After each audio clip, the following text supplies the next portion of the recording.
first clue is not a golden mask or a buried palace, but a silence.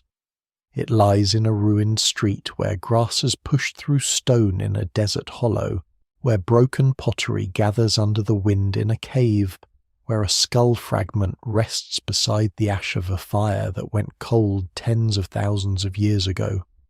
Across the world, the past leaves traces that seem almost deliberate. A wall aligned with the sun, a city emptied without a final explanation. A manuscript filled with signs no one can read, a road that leads toward a vanished harbour. A grave where the dead were arranged with care, but no surviving voice explains why. Science has learned to listen to these traces with extraordinary patience. It can measure pollen in lake mud, read ancient DNA from bone powder date charcoal, by the fading rhythm of carbon scan buried foundations without lifting a shovel. And still, after all that, some questions remain open, not because nothing is known, but because the evidence is fractured. Scattered and stubbornly incomplete, the mystery begins in the gap between what survives and what once existed. Ancient people did not live as ruins. They lived in noise, heat, hunger, fear, ambition, family obligation, ritual, trade, rivalry, weather, and memory. They argued in markets that are now foundations under dust. They carried children through city gates whose names are lost. They watched strange skies, failed harvests, rising waters, fires on distant hills, and decisions made by rulers whose records may have burned centuries ago. Archaeology recovers the hard remains of these lives, but much of the soft world has vanished. Spoken language, rumour, intention, songs, jokes, private grief, the exact reason a family packed its tools and left a house forever. What survives in the record suggests patterns but rarely gives a complete confession. This is why the great historical mysteries are not empty puzzles. They are not simply locked doors waiting for one clever key. They are landscapes of partial answers. A collapsed city may show drought in the soil weapons, in the debris disease, in skeletons and trade disruption in missing imports. Each clue may be real, yet no single explanation fully accounts for the collapse. A monument may reveal astonishing labour organisation, astronomical awareness and ritual purpose, while the deeper meaning remains out of reach. A vanished people may leave genes in their descendants, but no story in their own words. Scholars still debate not because science has failed, but because the past rarely offers a neat ending. Before we go deeper, take a moment to like the video and subscribe if this is the kind of history and mystery you enjoy. The road ahead runs through abandoned cities, unreadable scripts, drowned coasts, shattered empires, desert rivers, strange burials, lost seafarers, and artifacts whose makers are gone. It is a road built from evidence, but it never pretends the evidence is more complete than it is. One of the most surprising things about ancient mystery is how often it begins with ordinary material.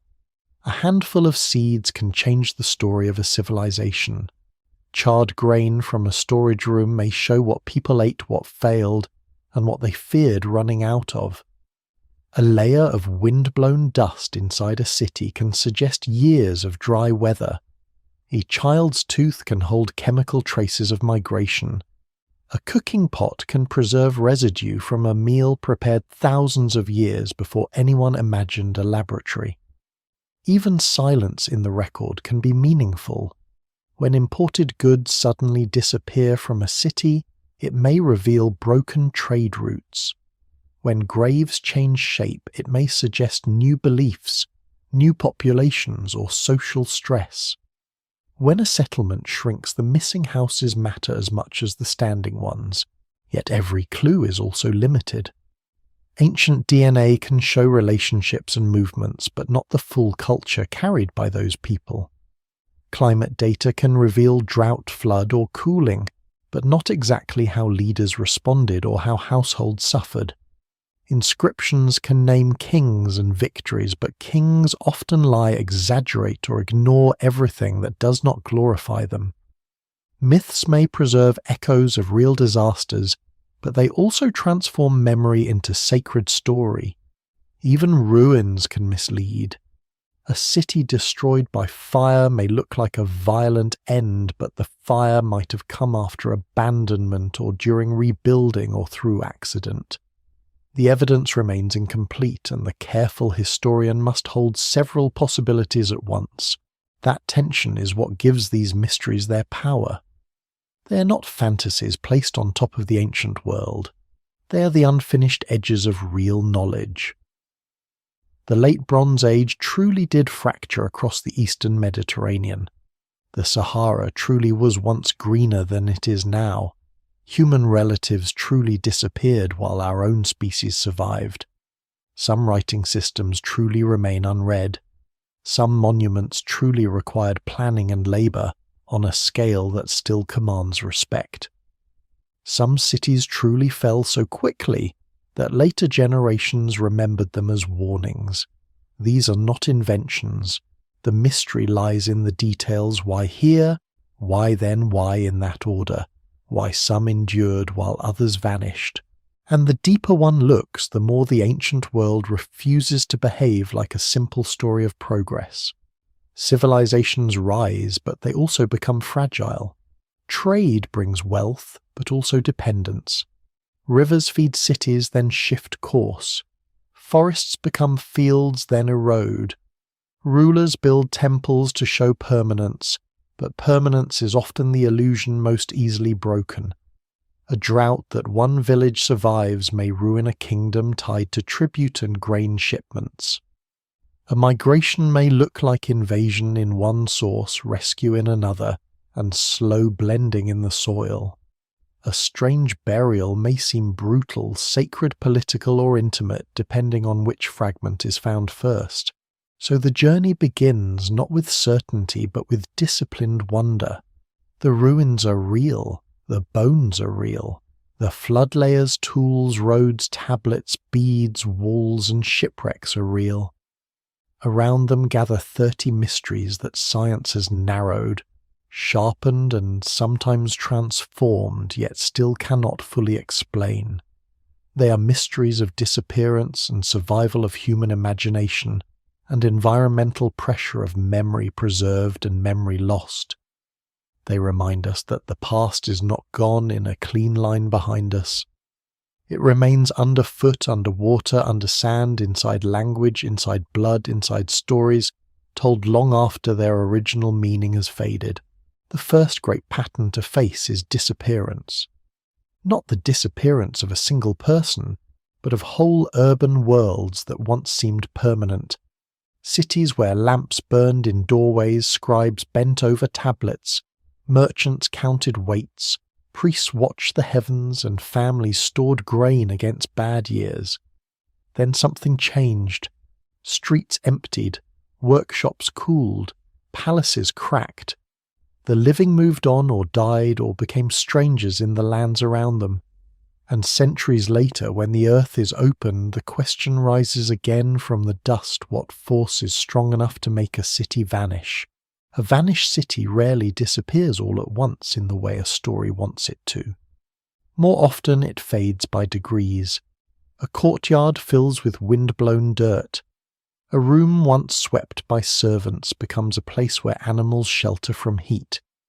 Roof beams rot or burn, and rain begins to enter the houses of people who once argued over inheritance, marriage prices, and harvests. Later, someone returns for salvage. A doorframe is taken, a carved stone reused a bronze fitting pried from wood. The city becomes less a home than a quarry. Then the names begin to fail. A generation remembers the place as abandoned. Another remembers it as cursed, conquered, unlucky, or simply old. At last the settlement becomes a mound, and the mound becomes part of the landscape. Yet some ancient cities do seem to end with disturbing speed. Archaeologists find storage jars still in place, tools left behind walls, scorched human remains caught in destruction, layers, tablets baked accidentally by fire meals, interrupted by catastrophe. These are the places that pull the imagination most strongly, because they preserve a moment when ordinary life met forces larger than any household could control. The challenge is that a sudden destruction layer does not always explain the real collapse. Fire may mark the final blow, but not the long weakening that made the blow fatal.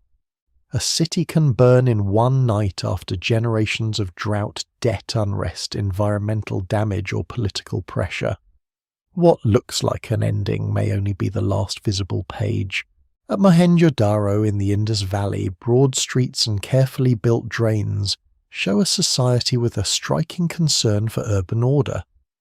Houses of baked brick stand in planned blocks. Wells are common. Wastewater systems run through neighborhoods with a sophistication that still surprises people who expect ancient cities to be filthy and chaotic. But the Indus cities did not leave behind easily readable royal inscriptions, grand victory monuments, or clear historical narratives. Their script remains undeciphered, and so the people who lived in these cities are present in brick bead seal weight and drain, but mostly silent in words. Their decline appears to have been gradual, tied perhaps to shifting rivers, changing rainfall, altered trade, and transformations in settlement patterns. Scholars still debate the balance of causes.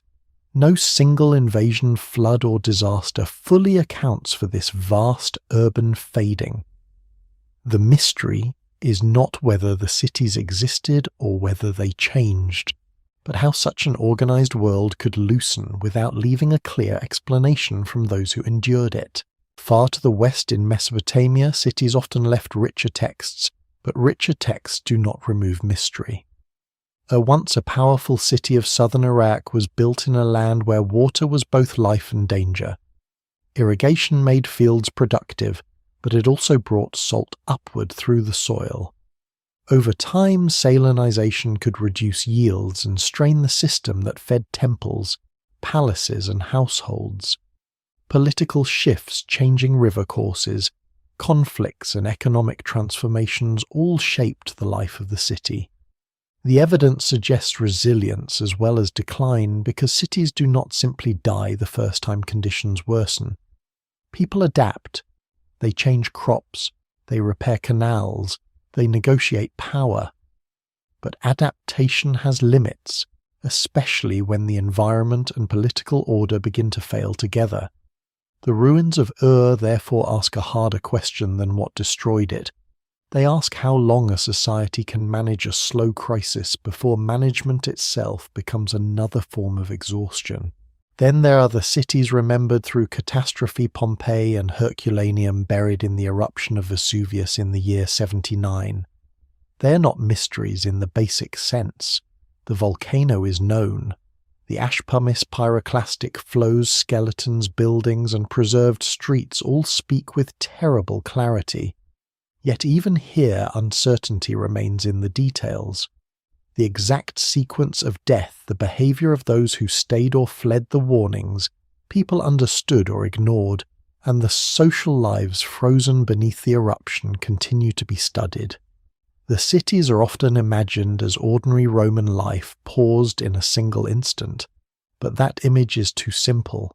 They were living communities with repairs, inequalities, political graffiti, commercial rhythms, religious images, and private spaces. Their destruction preserved them, but preservation is not the same as explanation. The eruption gives the final event. It does not fully restore the living world that event interrupted.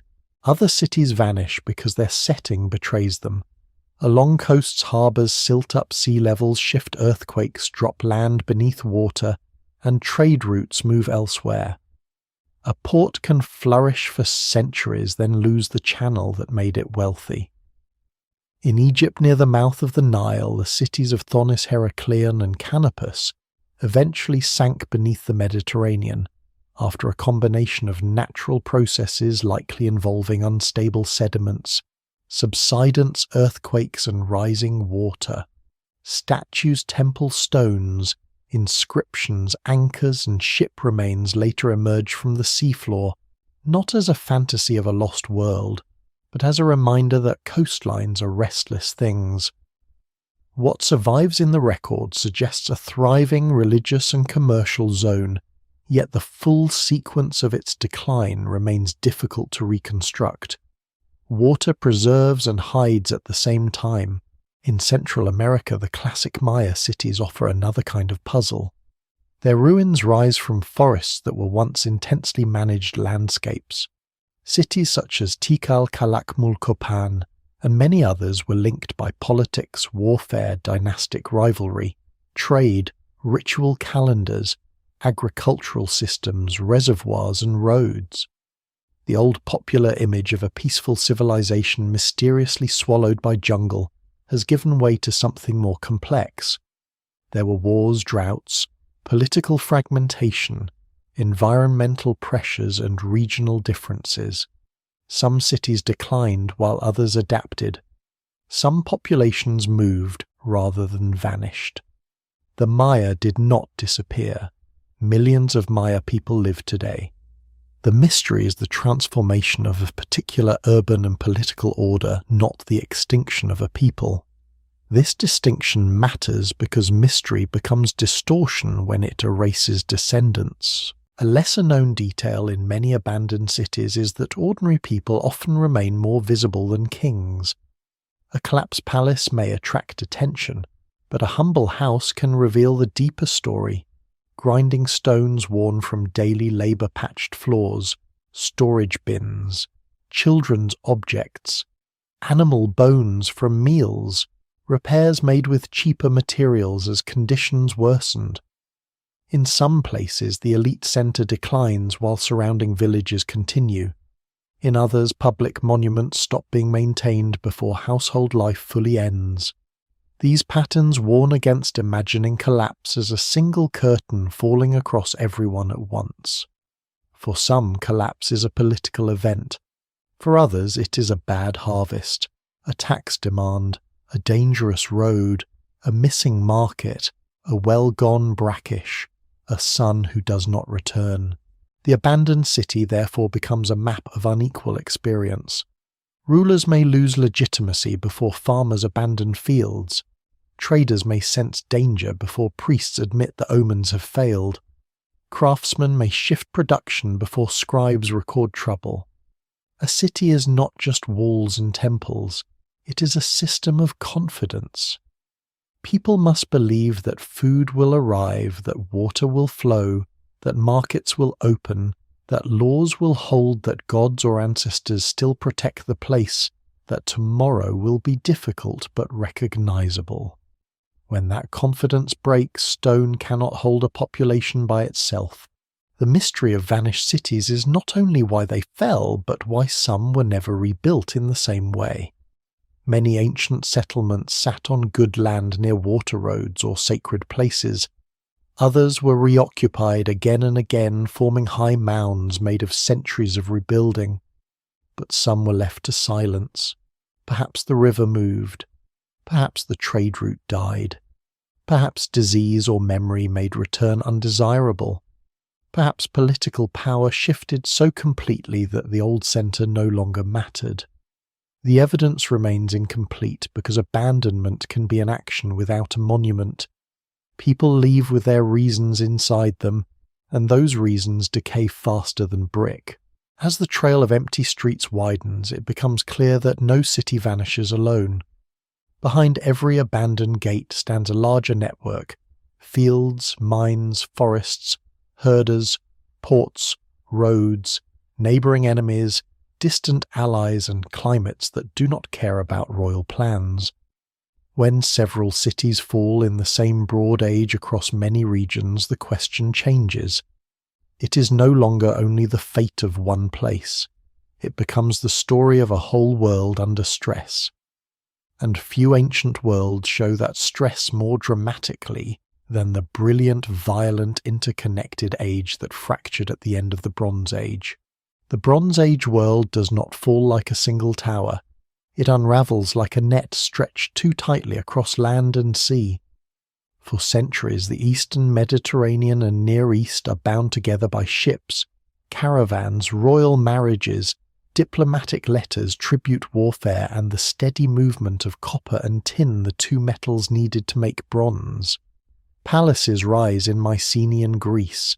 Hittite kings rule from Anatolia. Egypt commands the Nile and reaches north into the Levant. Cities along the Syrian coast serve as gateways between inland kingdoms and the sea. Cyprus sends copper. Mesopotamian powers watch bargain and compete from the east. It is not a peaceful world, but it is a connected one, and its connections are part of its strength. They are also part of its danger. A palace economy depends on flows that must keep moving. Metal, grain, timber, luxury goods, soldiers, scribes, and information all travel through routes vulnerable to drought, piracy, revolt, failed harvests, and political miscalculation. When conditions are good, the system looks magnificent. When conditions worsen across several regions at once, magnificence becomes fragility with painted walls. The mystery of the late Bronze Age collapse is not whether trouble came. Trouble always comes.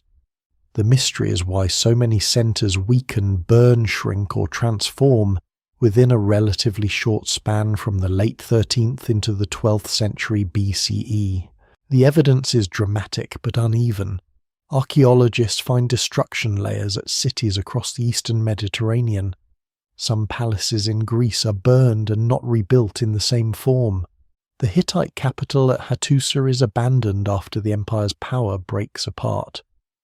Ugarit, a wealthy port city on the Syrian coast, falls and leaves behind tablets that still feel unsettling because they belong to a world under pressure.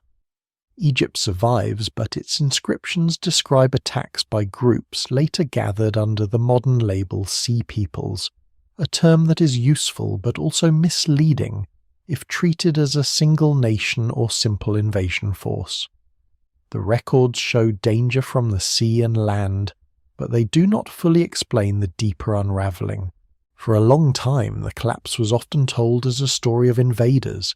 Ships appear, cities burn, empires fall. The narrative is clean, cinematic, and too simple. Modern scholarship has made the picture more complex. There may indeed have been migrations, raids, displaced groups, mercenaries, and armed coalitions moving through a destabilized world. But movement itself may have been a consequence as much as a cause. People do not leave secure homes in large numbers without pressure. Drought, famine, political breakdown, and collapsing trade can turn neighbours into refugees, traders into raiders, soldiers into warlords, and hungry families into migrants. Scholars still debate the identity, origins, and role of the groups mentioned in Egyptian texts, and the evidence remains incomplete. Climate adds another layer. Scientific studies of tree rings, pollen lake sediments, and other records suggest episodes of drought and environmental stress around parts of the eastern Mediterranean during this broad period. But drought does not destroy every society automatically. Some regions suffer more than others. Some governments store grain, redirect labour, or survive through trade. Others are already strained by war hierarchy, debt, or over-centralisation. A dry period may be less like a sword and more like a hand pressing on cracks already present in the wall. No single explanation fully accounts for this collapse, because the crisis appears to be systemic. Climate conflict, political instability, trade disruption, technological change, and social unrest may have reinforced one another. A surprising detail comes from the letters of Ugarit. These tablets are not grand histories written after the fact. They are administrative and diplomatic documents from people still trying to manage events. They mention ships, enemies' urgent requests, and the absence of forces needed elsewhere. Their power lies in their ordinary panic. A king is not narrating the end of an age. Officials are trying to solve immediate problems inside a world whose supports are failing. That is often how collapse feels from within. Not as civilization ending, but as another emergency, another message, another shortage, another rumour at the harbour, another decision made too late. The palaces of Mycenaean Greece tell a related but distinct story. Their linear B-tablets record inventories, workers' offerings, weapons, livestock and goods. They reveal bureaucratic systems able to countersign and command. Then many palace centres are destroyed or abandoned and the writing system disappears for centuries. This disappearance of literacy in parts of Greece is one of the stark consequences of collapse. People continue to live, farm, make pottery, remember and adapt, but the palace record ends. When writing returns in the Greek world much later, it belongs to a different social order. The mystery is not that every person vanished. They did not. The mystery is how a literate administrative world could break so completely that its script ceased to function as a living tool. The Hittite collapse shows how imperial power can vanish into smaller successor states. Hattusa itself was not simply overwhelmed in a single obvious moment by one enemy. Evidence suggests abandonment, destruction, and political fragmentation, but the exact sequence remains debated. The empire had faced pressures from many directions, rival powers, internal challenges possible, food stress, and changing military realities. After its fall, elements of Hittite culture and language survive in Neo-Hittite states in Syria and Anatolia. This matters because collapse is rarely pure disappearance. It is often transformation, with pieces of the old world continuing under new names and in new places. Egypt too complicates the picture. It survives the crisis, but survival is not triumph without cost. New Kingdom Egypt emerges weakened over time with reduced influence abroad and growing internal pressures. The famous inscriptions of Rameses III present the defeat of foreign attackers in royal terms as Egyptian pharaohs were expected to do. Such texts are valuable, but they are also political monuments, not neutral reports. They show that Egypt faced real threats, yet they shape those threats into a story of royal victory. What they do not fully reveal is the broader suffering across the connected world, the merchants ruined by unsafe seas, the farmers caught between armies, the palace workers no longer supplied the families who moved because staying meant hunger. The late Bronze Age collapse remains one of history's great warnings, because it is not a mystery of ignorance alone. Much is known. The names of kingdoms survive. Ruins have been excavated. Texts have been translated. Climate records have improved. Trade networks can be reconstructed through shipwrecks, metals, ceramics, and archives. And still the final answer resists reduction. The more evidence appears, the less satisfying a single cause explanation becomes. The age was too interconnected for one broken piece to remain isolated. A drought in one region could increase grain demand elsewhere. Raids could disrupt trade, which weakened palaces, which reduced defense, which encouraged more raids. Refugees could strain cities already short of food. Rulers could respond with forced taxation or denial, each making new pressures. One of the most haunting images from this period is not a battlefield but a ship. The late Bronze Age shipwreck at Uluburun off the coast of modern Turkey sank before the final collapse, carrying copper ingots, tin, glass, ivory, ebony jewellery, weapons and goods from many regions. It reveals the richness of the network before it broke. The cargo is almost a map of interdependence. No single kingdom made that world alone. It required miners, sailors, merchants, scribes, guards, artisans, rulers, and ports trusting that exchange would continue. When such a system fails, the loss is not only political, it is sensory and human. Fewer foreign goods in markets, fewer ships on the horizon, fewer letters arriving, fewer ways to recover from local disaster.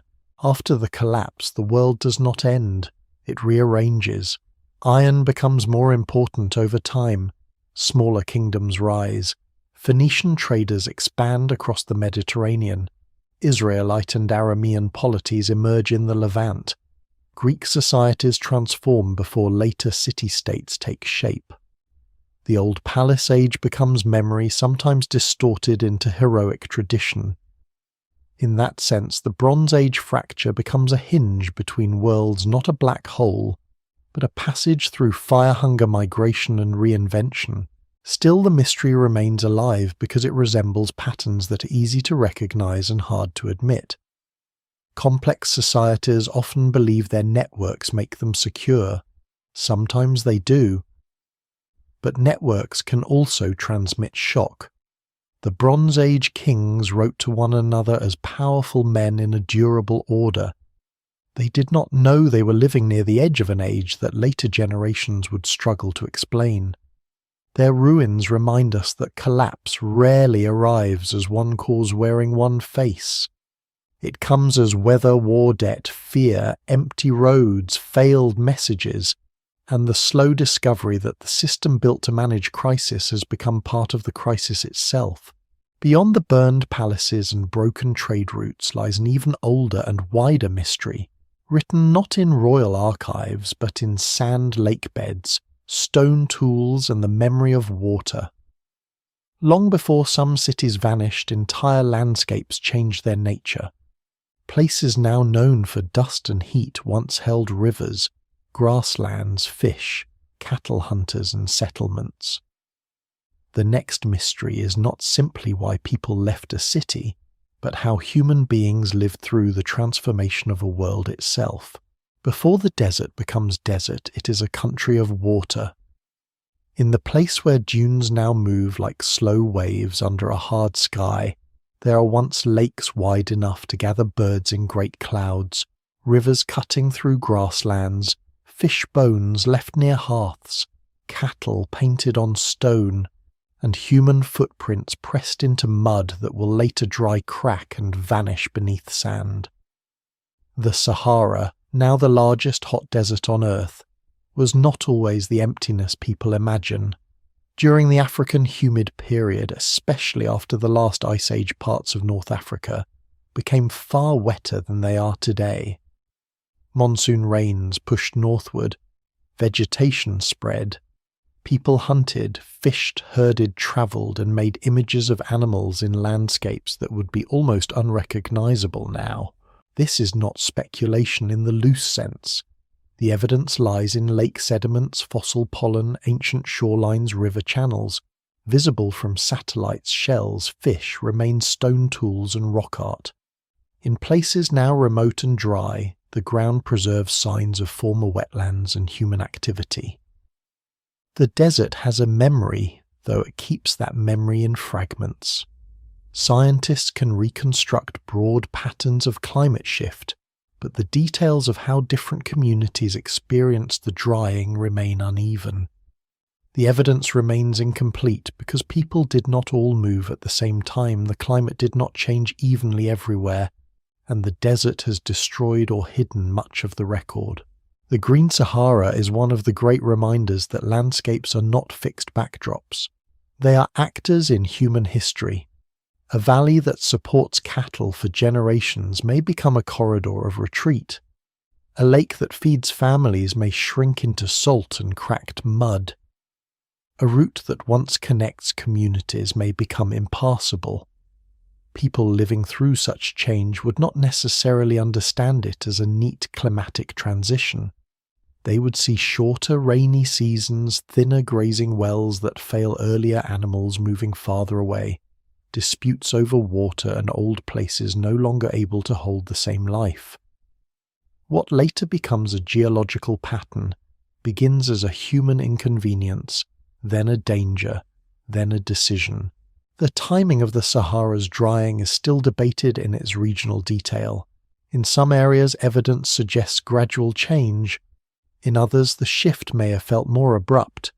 This matters because older explanations sometimes imagined a sudden catastrophe, emptying the desert and driving people all at once toward the Nile. The real story appears more complex. communities likely adapted in different ways. Some moved toward remaining water sources, some intensified herding, some shifted routes, some joined or influenced populations in the Nile Valley and beyond. No single explanation fully accounts for every local experience because the Sahara is enormous, and its transformation was not one event but a long reorganization of climate ecology and human movement. One surprising detail is that the desert's ancient wetness was partly tied to changes in Earth's orbit and the seasonal distribution of sunlight.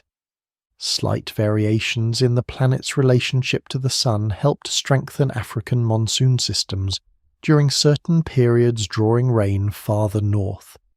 This means that the fate of lakes herders, fish, and grasslands in North Africa was connected to planetary rhythms far beyond human control. Yet climate is never only climate once people are involved. Human communities respond, reshape, remember, and sometimes intensify pressures through grazing, burning settlement, or water use, though the large-scale drying of the Sahara was driven primarily by natural climatic forces. The rock art of the Sahara gives the climatic evidence a human face. Across regions such as the Tassili Naja and the Caucasus Mountains, ancient images show cattle, wild animals, human figures, hunting scenes, and ritual or social moments that remain difficult to interpret. Some paintings and engravings seem to belong to wetter periods, when large animals and pastoral life were possible in areas now barren. They do not explain themselves. They do not tell us the names of the artist, the stories behind the scenes, or whether a painted gesture marks ceremony, memory, myth, or everyday life. Scholars still debate the meanings of many images, but their existence makes one fact unavoidable. People did not merely pass through a green Sahara. They inhabited it with imagination. As the environment dried, the Nile Valley became increasingly important. It offered a ribbon of reliable water through an arid world. It is tempting to draw a straight line from the drying Sahara to the rise of ancient Egypt, and there is truth in the broad connection between environmental change, population movement, and Nile settlement. But the line should not be made too straight.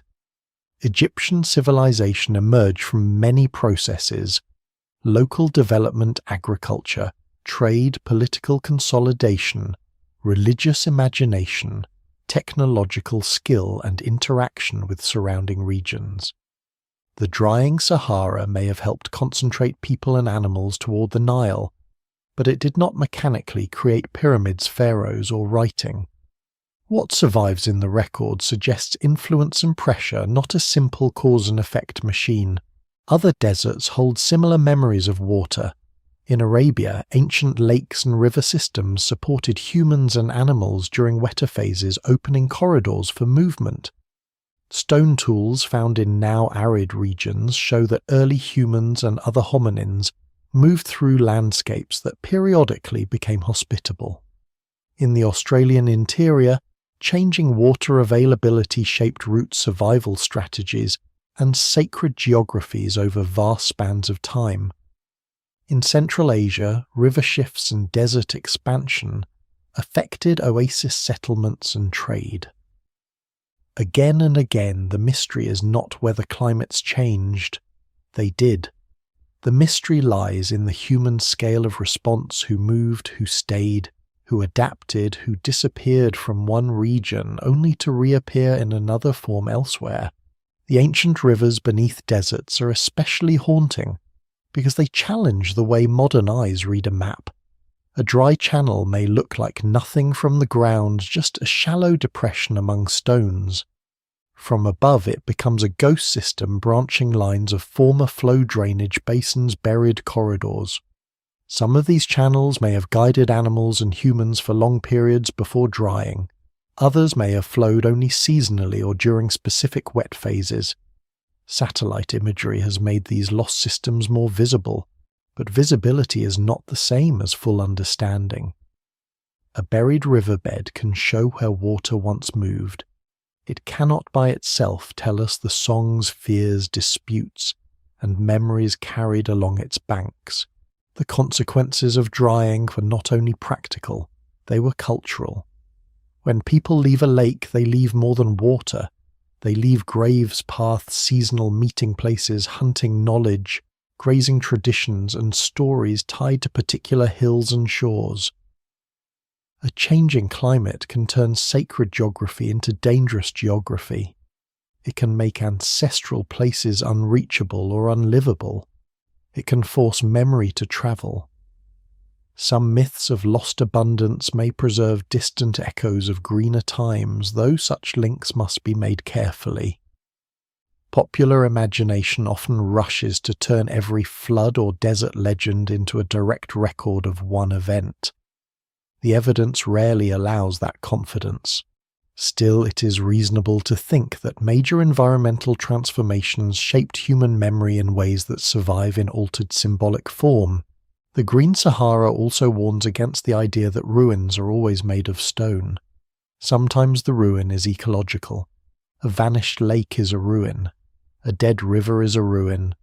A grassland turned to dune is a ruin on a scale too large for walls. Its artifacts are scattered, a fish hook, a cattle engraving pollen, grains, a hearth, a burial, a shoreline high above the present emptiness. In such places, archaeology and geology become almost inseparable. To understand the people, one must first understand the vanished world they lived inside. Yet even as the desert closes, human life does not simply stop. It bends toward oases, rivers, coasts, and routes that can still be crossed. Trade eventually learns the desert's harsh logic. Caravans move where herders once ranged. Settlements rise around wells and springs. Salt, gold, ivory, grain, incense, and stories move through arid corridors. But the memory of water remains underneath. The sand does not erase everything. It covers, preserves, distorts, and waits. This is why deserts attract so many legends of lost cities. A place that has already changed from green to barren seems capable of hiding almost anything. Travellers see broken walls at the edge of dunes, hear names carried in local tradition, or find pottery where no city should be. Some stories prove exaggerated, some are misunderstandings, some hide real settlements buried by sand abandoned when trade shifted, wells failed, rivers moved, or politics changed. After landscapes vanish, cities can vanish inside them, and the next trail leads into that harsher silence, where human ambition builds against the desert, and the desert slowly answers. The desert does not bury a city with anger. It does it with patience. A wall stands for 100 years after the last market closes.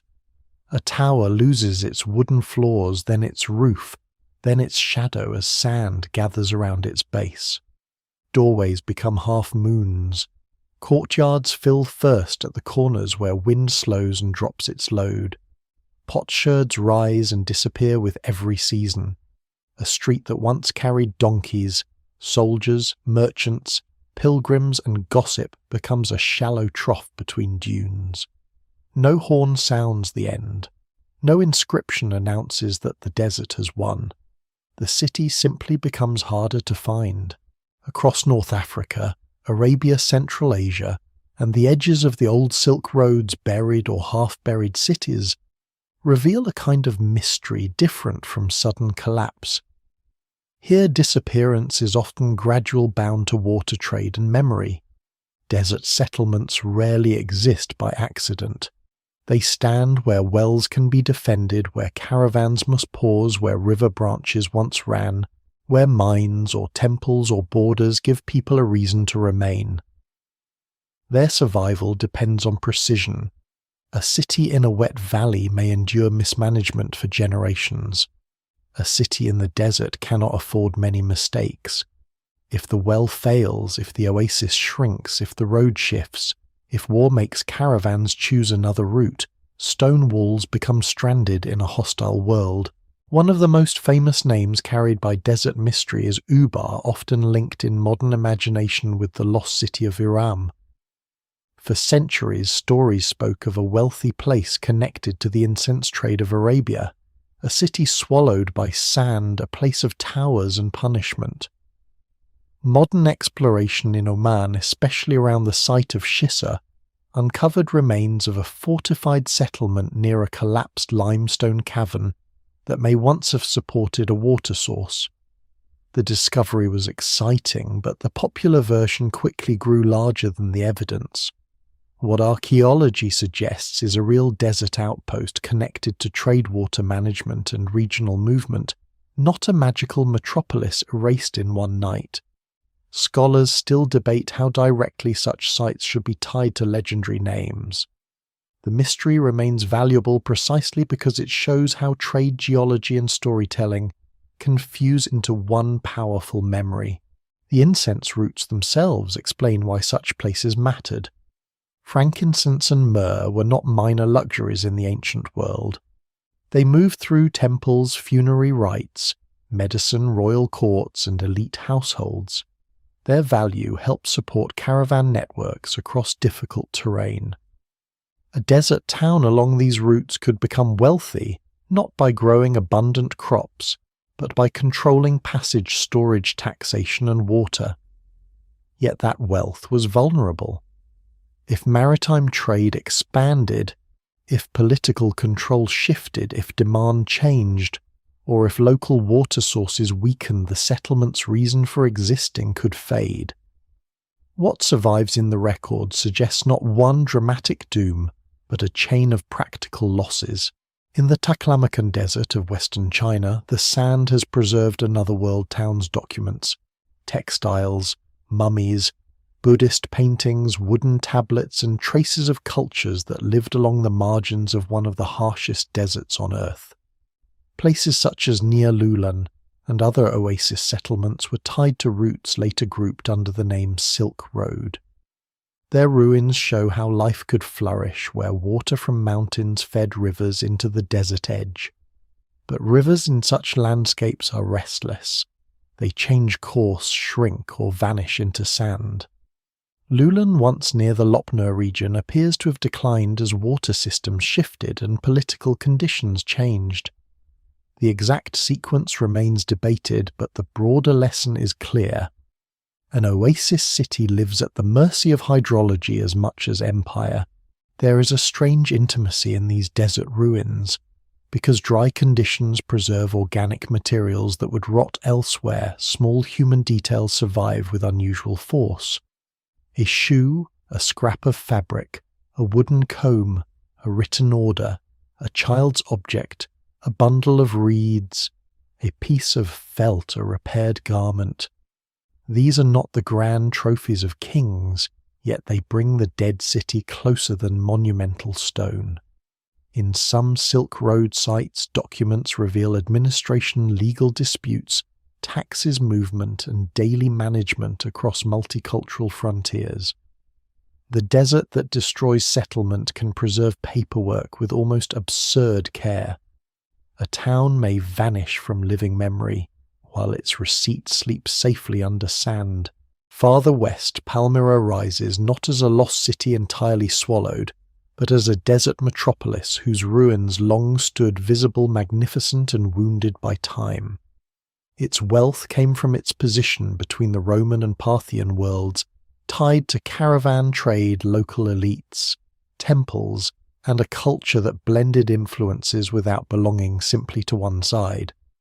Palmyra's mystery is not that it vanished beneath dunes, but how a city in such a demanding environment achieved such power, and how political ambition under Queen Zenobia briefly challenged Rome before imperial retaliation reduced its autonomy. The ruins show colonnades, temples, funerary towers, inscriptions, and art that speak of a city deeply connected to the wider world. But here too no single explanation fully accounts for long-term change. Trade routes shift, empires harden, water must be managed, and political fortune can turn quickly. Desert cities often depend on hidden engineering. Qanats for garas, wells, cisterns, underground channels, dams, and carefully maintained irrigation systems can make settlement possible in places that seem impossible at first glance. The marvel is not only that ancient people built them, but that generations maintained them. A water system is a social contract in physical form. Someone must clean channels, regulate use, repair, collapse, settle disputes, and defend access. When that organization fails, the structure may remain, but the living system dies. Archaeologists can map channels and reservoirs, yet the exact rules, negotiations, and conflicts around water are much harder to recover. The stones survive. The arguments mostly do not. In the deserts of Egypt, towns and temples sometimes sit near dry routes that once connected the Nile to oases, mines, and the Red Sea. In the western desert, settlements around oases show long histories of adaptation, administration, and agricultural life under difficult conditions. In the eastern desert, Roman and earlier routes to quarries and ports depended on way stations and wells. These places remind us that deserts were not empty barriers. They were structured spaces known by guides, herders, soldiers, miners, monks, merchants, and officials. The mystery is often not how people crossed the desert once, but how they made repeated movement reliable enough to sustain economies. Still, there are limits. Sand and dryness preserve some things while erasing others. A buried wall may be easy to identify, but the social reason for abandonment may be elusive. Was the final decline caused by climate violence, disease, taxation, exhausted water systems, changing trade, or a combination of pressures? Did people leave in one generation or slowly over several? Did they mourn the settlement or simply fold its stones into another life elsewhere? The evidence remains incomplete, especially when written records are absent or when later legend reshapes memory. That reshaping is powerful. Desert ruins invite exaggeration because the landscape itself feels absolute. A traveller crossing emptiness finds a broken tower and imagines catastrophe. A local tradition preserves a name but changes its setting. A medieval geographer records a marvel and later readers take it literally. In modern times, satellite images, aerial surveys, and ground archaeology have replaced much guesswork, but the romance of the lost city remains difficult to kill. It should not be killed entirely. Wonder is useful so long as it does not outrun evidence. The best desert archaeology begins with wonder and then asks harder questions. Those harder questions often lead away from treasure and towards systems. A buried desert city is not only a place hidden by sand, it is a witness to the narrow margins that sustain human life. It reveals how wealth can depend on fragile roots, how religion can sanctify a spring, how political power can gather around water, how climate and commerce can conspire quietly, and how memory can turn practical abandonment into legend. The desert does not need to invent mysteries. Human beings bring them, build them, and leave them behind. By the time a city is swallowed, its voice is often gone. If it had inscriptions, they may be broken. If it had archives, they may be lost. If its people spoke several languages, only one may survive in writing, and that one may belong to officials rather than children, servants, migrants, or women at the well. The next mystery, therefore, moves from buried streets to buried meaning. For even where tablet seals, books, and symbols survive, they do not always speak. Some of the past is not silent because it left no marks. It is silent because the marks remain unread. There are few silences more frustrating than a page covered in writing that no one can read. A broken wall without inscriptions is mute by nature, but an unreadable text seems almost to speak and refuse at the same time. The signs are there. Someone shaped them with intention. Someone knew their order, their rhythm, their rules, the difference between a name and a number, a prayer and a receipt, a curse and a king's title. Hands moved across clay stone wood, bark, metal bone or parchment, leaving marks meant for another mind. Then the chain broke. The language changed, the script died. The readers disappeared, and what was once ordinary communication became a locked chamber. Some of the greatest advances in historical knowledge came when such chambers opened.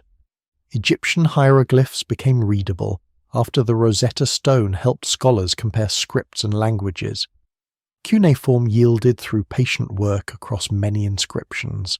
The Maya script, long misunderstood, gradually revealed histories, names, wars, rituals, and dynasties that transformed how scholars understood the ancient Americas. These successes can make decipherment look inevitable, as if every script is only waiting for the right genius. But many writing systems remain stubborn because decipherment needs more than symbols.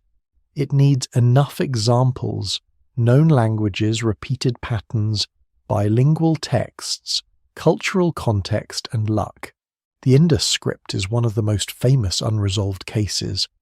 Thousands of seals and inscriptions survive from the Indus civilization, often with short sequences of signs, alongside animal motifs such as the so-called unicorn bull. The civilization itself built major cities, maintained standardized weights, traded across long distances, and created urban systems of striking order. Yet its script remains undeciphered. One major obstacle is length. Many inscriptions are very short, making it difficult to identify grammar-repeated phrases or long statements. Another problem is that the underlying language is uncertain. Scholars have proposed links to Dravidian languages, Indo-Aryan, Munda, or lost language families, but no consensus exists. Some even debate whether the signs represent full writing in the same sense as other ancient scripts, though many researchers argue they carried structured meaning. The evidence remains incomplete and without a bilingual key. The people of the Indus cities remain strangely near and far at once. Linear A, used in Bronze Age Crete, offers different kind of barrier. It is visually related to Linear B, the script later used to write an early form of Greek in Mycenaean palaces. Linear B was deciphered in the 20th century, revealing administrative records of goods, workers' offerings, and palace management. Linear A, however, appears to encode a language that is not Greek, and remains undeciphered. The signs can partly be read in a technical sense because of their relationship to Linear B, but reading sounds is not the same as understanding language. It is like being able to pronounce a sentence in a language one does not know. What survives in the record suggests administration, ritual, and economic activity, but the inner world of Minoan Crete remains partly hidden behind signs that almost open. Then there is the Phaistos disc, a small clay object from Crete stamped with spiraling symbols, unlike any long, securely understood writing tradition. It has inspired endless claims, many of them unsupported. Its mystery is intensified by its uniqueness. A single strange object is difficult to decipher because there is no broad pattern to compare. It may be writing a ritual object, a game, a calendar, a hymn, or something else entirely, but confident claims outrun the evidence. The Phaistos disc teaches an uncomfortable lesson: not every mystery is solvable with the material currently available. Sometimes the responsible answer is not dramatic. It is restraint. Unreadable writing also survives in the Rongorongo glyphs of Rapa Nui or Easter Island. Wooden tablets bearing rows of signs were reported after European contact, but the island had already endured enormous disruption through disease, slave raids, missionary pressure, and social upheaval. The surviving corpus is small, and knowledge of how to read the signs was lost or badly fractured. Scholars still debate whether Rongorongo represents true writing, proto-writing, mnemonic notation, or a system tied to chants and ritual knowledge. Whatever the final answer, the tablets embody the damage that can happen when cultural transmission is broken. A script does not die only when the last mark is made. It dies when the last trained memory can no longer pass it on. The Voynich manuscript, though much later than the ancient world, belongs to the wider family of unreadable books that trouble modern scholarship. Filled with strange plants, diagrams, bathing figures, and unknown text, it has been studied by cryptographers, linguists, historians, and enthusiasts. Proposed solutions appear regularly, but none has achieved convincing scholarly acceptance. It may encode a natural language, an invented language, a cipher, a hoax, or some combination of systems. Its fascination lies partly in the possibility that meaning is present but inaccessible, and partly in the suspicion that the appearance of meaning may itself be the trap. No single explanation fully accounts for all its features. There are also scripts that are not fully unread but only partly understood. Etruscan can be read phonetically because it uses an alphabet related to Greek, yet much of the language remains difficult because the surviving texts are often short, formulaic, or funerary. The problem is not the letters but the limited corpus and uncertain vocabulary. In the ancient Near East, some languages became clearer only after archives expanded. In Mesoamerica, writing systems once dismissed or misunderstood gained depth as more inscriptions were studied. Decipherment is rarely a single lightning strike. It is a slow accumulation of comparisons, corrections, and humility. The lesser-known surprise is how much ancient writing was never meant to preserve grand wisdom. Many texts are lists, receipts, rations, ownership, marks, tax records, shipping notes, school exercises, labels, and bureaucratic memoranda. This is not disappointing. It is deeply human. A society that writes only royal boasts would tell us less than one that records barley sheep oil wages, missing workers, and legal disputes. But administrative writing can also narrow what survives. The poor, the enslaved children, foreign labourers, and many women may appear only as names, numbers, or not at all. Even when scripts are deciphered, the recovered voice is uneven. Literacy has always had politics. A lost script becomes especially powerful because it seems to promise direct contact. If only the signs could be read, perhaps the civilization would explain itself. But even deciphered writing does not solve everything. Egyptian texts reveal religion, kingship, administration, poetry, medicine, and daily life. Yet many Egyptian beliefs and practices remain debated.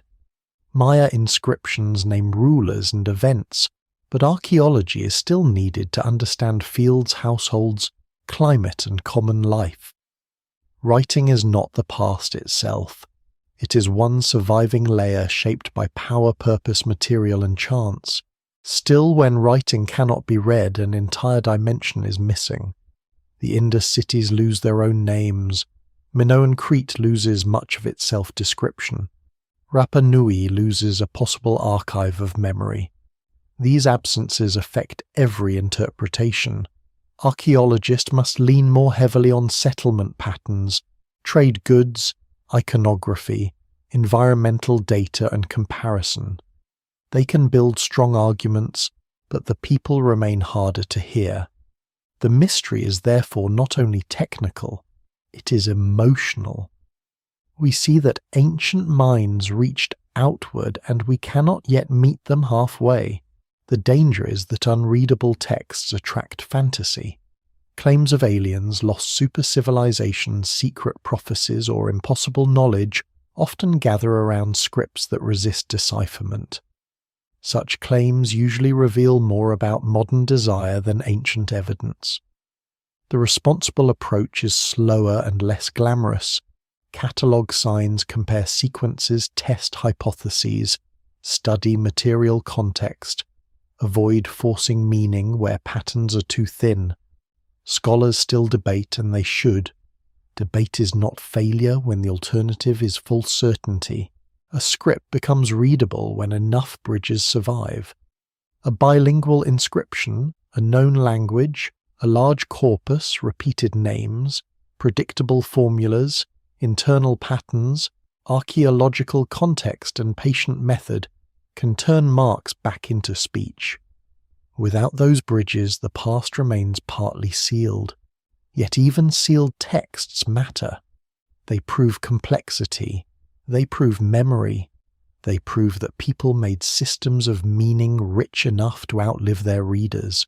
From unreadable signs, the trail turns back towards stone, but not ordinary stone. Across continents, human beings lifted, dragged, carved, arranged, and raised blocks so large that they still bend the modern imagination toward disbelief. Some monuments can be explained in broad terms, yet their exact purposes, labour systems, alignments, and meanings remain debated. The next mystery is not whether ancient people were capable. They clearly were. The harder question is what they were trying to make permanent when they set stone against time. Stone is the material people choose when they want time to notice them.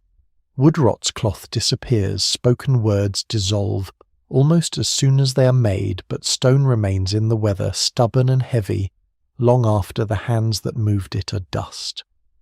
Across the ancient world, communities raise stones in circles, lines, tombs, platforms, temples, towers, causeways, and walls. Some were cut carefully. Others were left rough, their power coming from size and placement rather than polish. They stand on plains, ridges, islands, deserts, river valleys, and windswept hills, and even when archaeology can explain much about their construction, they continue to ask a quieter question. Why did people spend so much effort making the landscape remember? Stonehenge is perhaps the most famous example, and precisely because it is famous, it is often misunderstood. It was not built in one moment by one mysterious group with one simple purpose. It developed over many centuries in a wider ritual landscape of earthworks, burials, timber circles, avenues, and nearby settlements. Its stones include local sarsens and smaller bluestones brought from Wales, a distance that makes their transport one of the most discussed achievements of prehistoric Britain.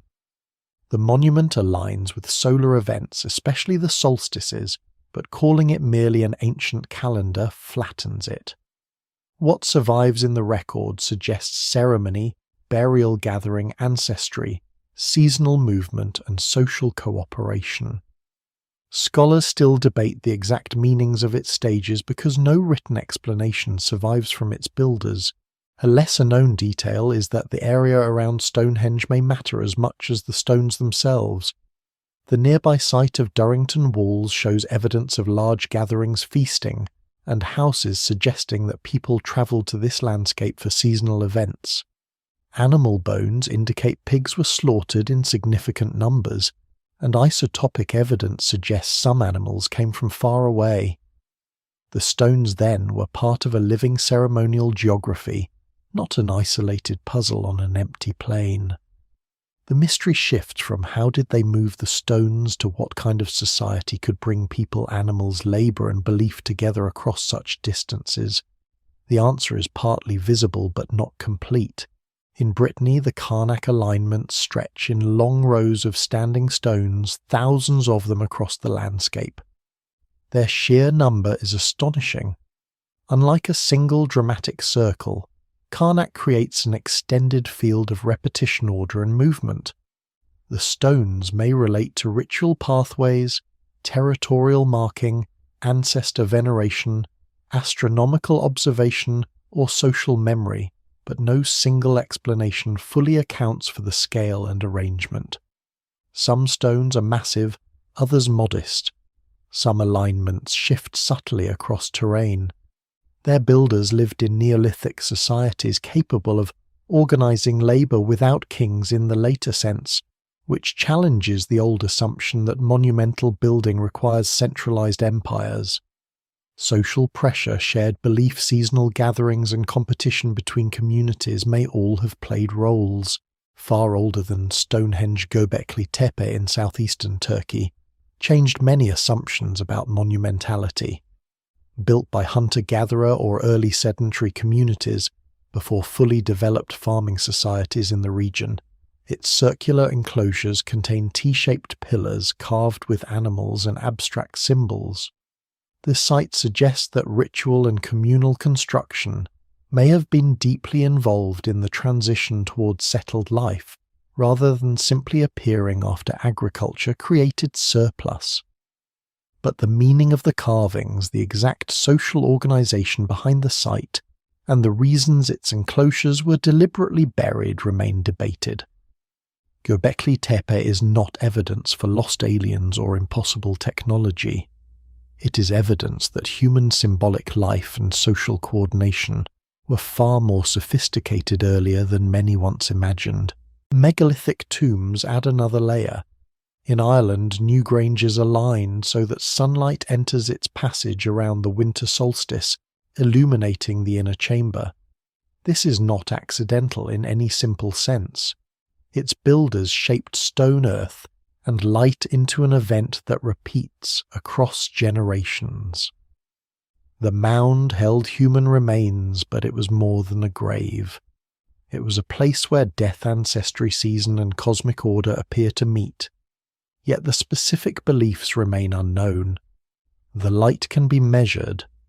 The meaning of the light must be inferred. Archaeology can show that people built for the dead and the living at once, but not exactly what they whispered, feared, or hoped when darkness gave way to a narrow blade of sun. On Mediterranean islands, megalithic temples in Malta reveal another astonishing tradition.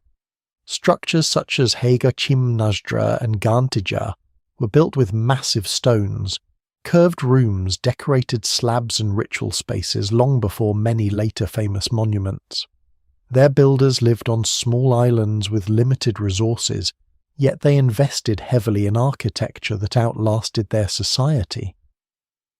The reasons for the eventual decline of this temple-building culture remain debated, with possible factors including environmental stress, soil depletion, social change, and outside contact. The temples show ambition but also fragility. Stone can preserve achievement while concealing the stresses that followed it.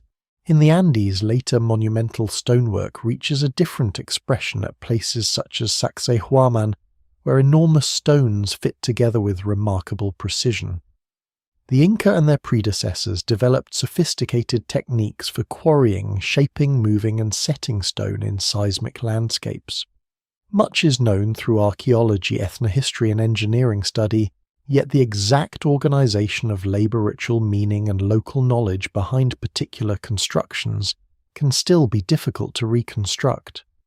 Modern viewers often leap too quickly to impossibility because they underestimate both ancient skill and collective labor. The true mystery is not whether people could do it. The true mystery is how knowledge, authority, obligation, and belief combined so effectively. Megaliths also reveal how easily modern admiration becomes distortion. When people look at enormous stones and assume ancient builders must have had help from vanished super-civilizations or beings from the sky, they are not honoring the past. They are shrinking it.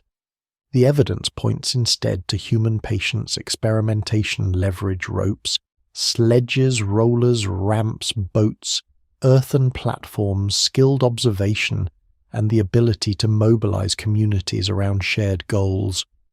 That does not make the monuments less mysterious. It makes the mystery more human and therefore more interesting. The deepest uncertainty often concerns purpose.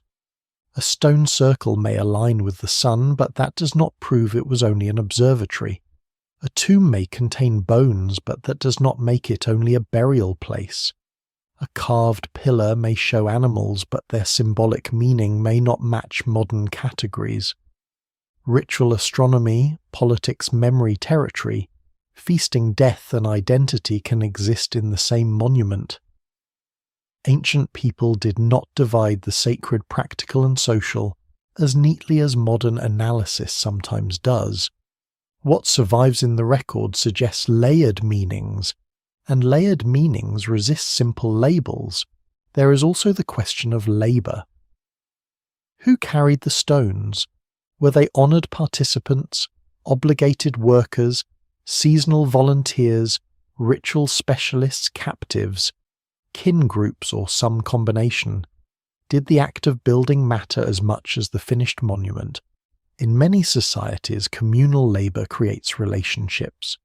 To drag a stone across miles is not just an engineering task. It is a performance of unity, hierarchy, devotion, endurance, and belonging. The completed monument may be the visible remainder of a social event that was itself the point. Megalithic monuments endure because they sit at the boundary between explanation and experience.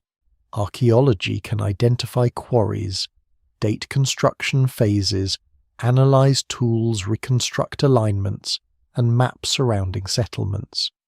Yet standing before the stones, one senses the missing human atmosphere, the sound of labour, the smell of fires, the pressure of ritual silence, the arrival of people from distant places, the moment a stone rose upright and changed the horizon.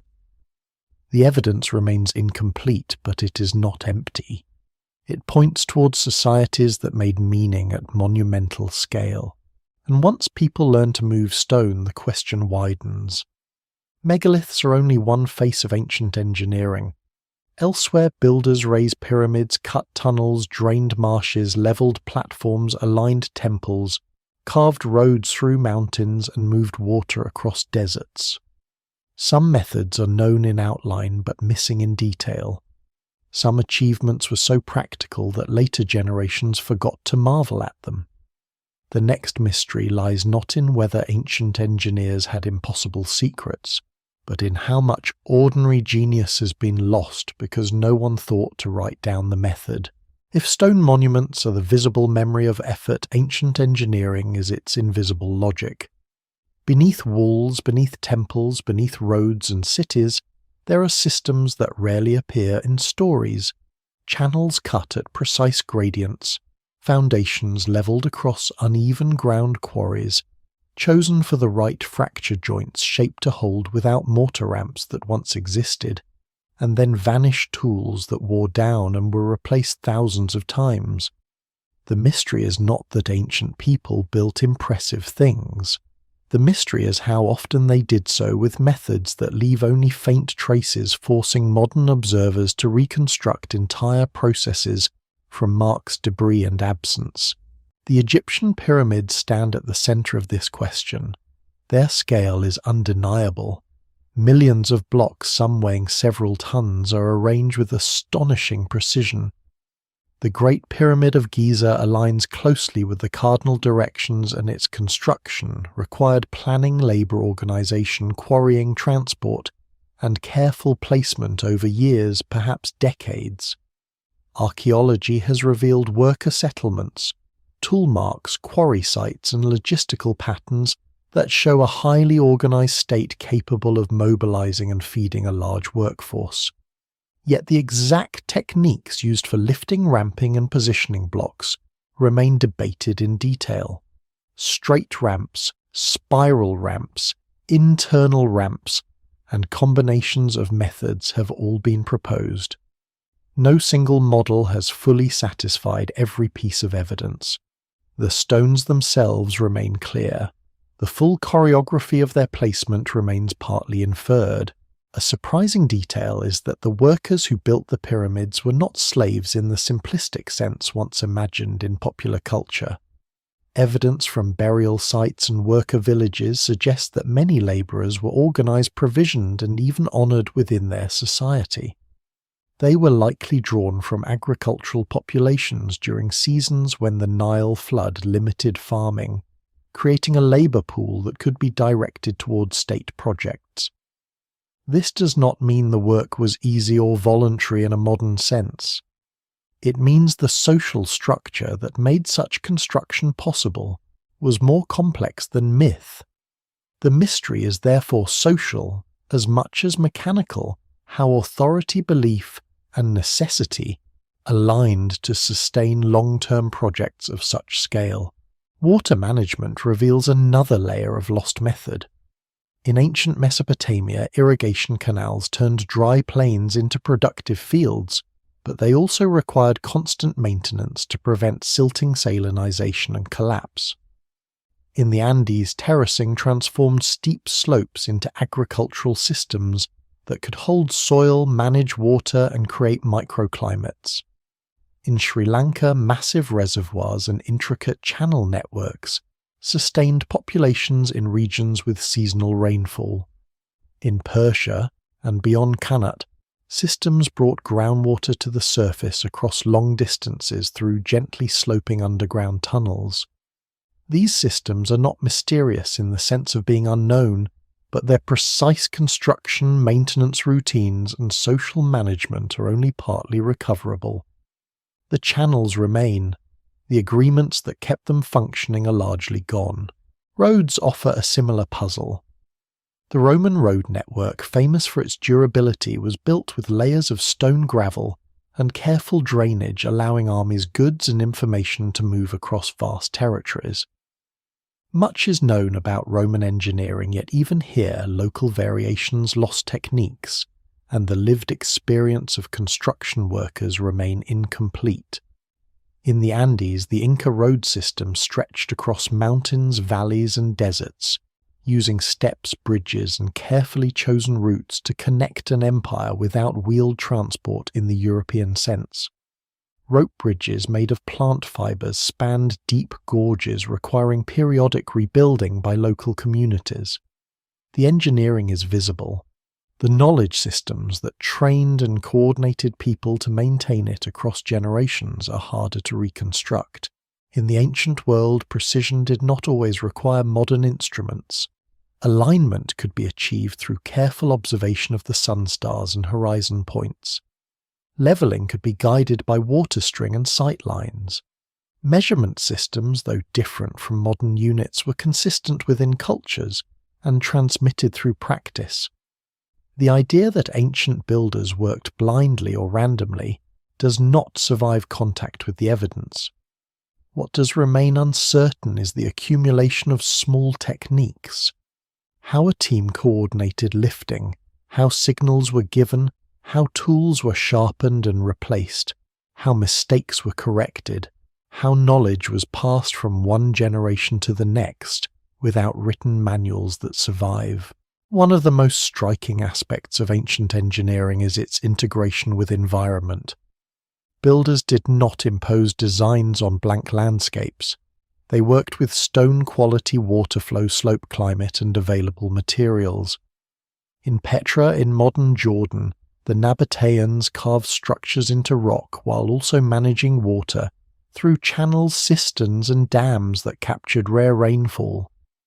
The city appears as architecture carved from stone, but its survival depended on hydrology as much as artistry. The exact organization of this water system is still being studied, and while much has been mapped, the full operational logic, how it was maintained, who controlled it, how it adapted to change, remains partly uncertain. There is also the problem of perishable materials. Wood, rope, leather, plant fibers, and other organic components were essential to ancient engineering but rarely survive. A ramp made of earth and timber can vanish almost completely, leaving only subtle traces. A lifting device may leave no direct evidence beyond wear patterns on stone. Boats that transported heavy loads may rot away, leaving only anchor stones or harbour remains. When modern observers try to reconstruct methods, they are often working from stone alone, like trying to understand a machine by examining only its metal frame, while the moving parts have disappeared. This gap has invited both careful experimentation and exaggerated speculation. Experimental archaeology has shown that many seemingly impossible tasks can be achieved with simple tools, large teams, and time. Stones can be moved on sledges over lubricated surfaces, rolled on logs, dragged by coordinated labour, or floated along waterways. Precision cutting can be achieved with abrasion, repeated strikes, and controlled techniques. These experiments do not prove exactly how ancient builders worked, but they demonstrate plausibility. The danger arises when plausibility is replaced by claims of lost high technology without evidence. The real achievement of ancient engineering is not that it defies physics. It is that it uses physics with persistence. A lesser-known detail in many ancient projects is repair. Monuments and systems were not always built once and left untouched. They were maintained, modified, expanded, and sometimes repurposed. A canal might be dredged repeatedly. A wall might be reinforced. A temple might be rebuilt on older foundations.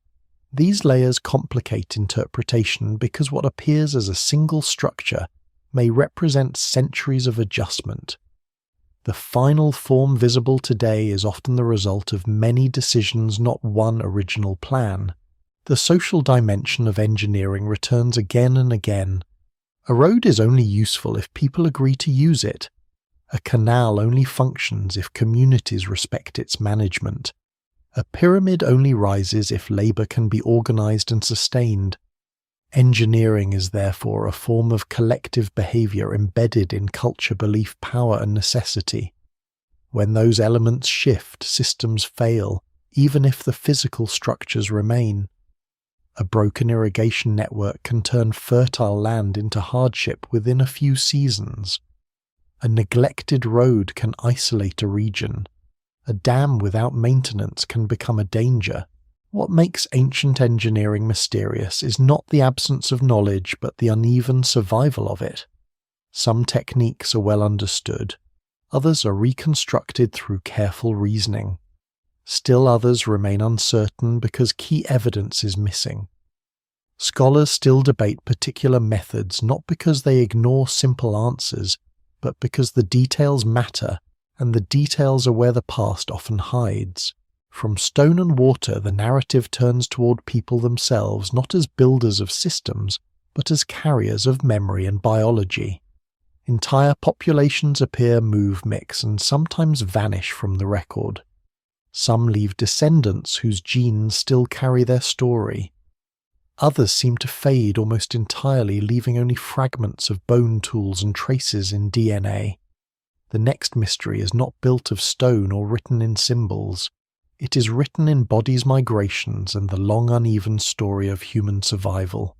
Human history is not a single line walking confidently forward. It is more like a braided river, splitting, crossing, drying, returning, and leaving old channels under the surface. For a long time, the story of human origins was told too simply. One species rises, becomes clever, spreads across the world, and replaces everything before it. The evidence now gives a stranger and richer picture. Our species, Homo sapiens, did survive and expand farther than any other human group, but we did not walk through an empty world. Other kinds of humans had already lived, adapted, hunted, buried, made tools, endured cold, crossed landscapes and watched skies we will never see. Then, one by one, they disappeared as distinct populations. Neanderthals remain the most famous of these vanished relatives. They lived across Europe and Western Asia for hundreds of thousands of years, surviving Ice Age climates that would have tested any human body. They were strong, skilled, and adaptable. They made stone tools, used fire-hunted large animals, cared for injured individuals, and in some places appear to have used pigments, ornaments, and possibly symbolic practices. The old image of Neanderthals as brutish failures has collapsed under the weight of evidence. They were not failed humans waiting to be replaced. They were another human way of being.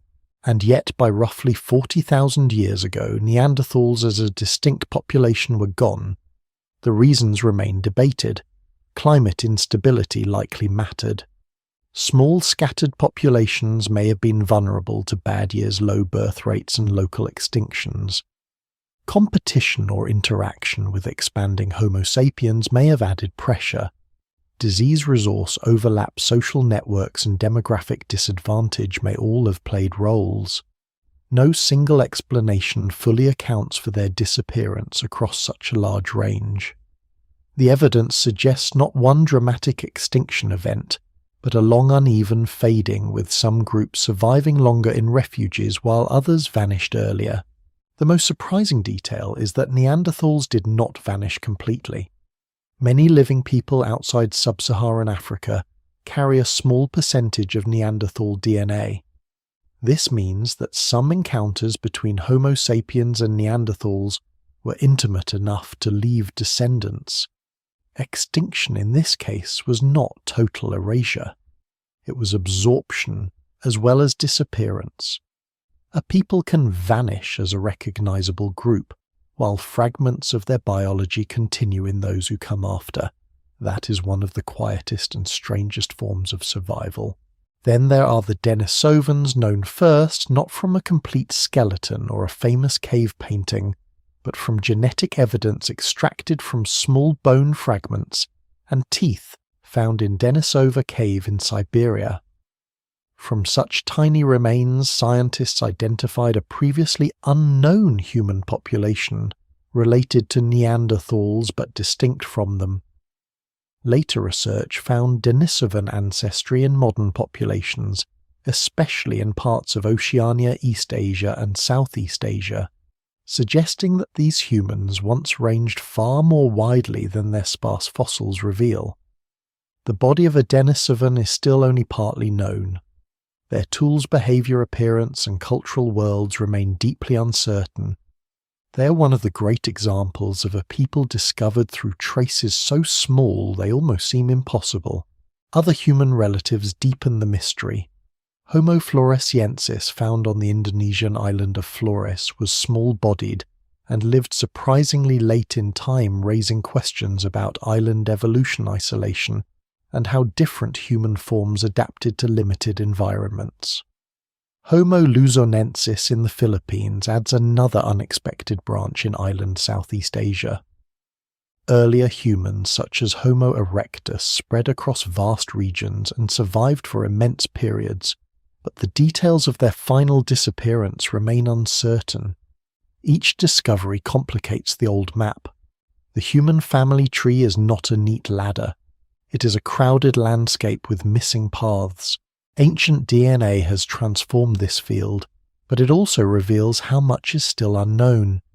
Genetic evidence can show interbreeding population splits, bottlenecks, migrations, and hidden ancestry from groups that may have left few or no identifiable fossils.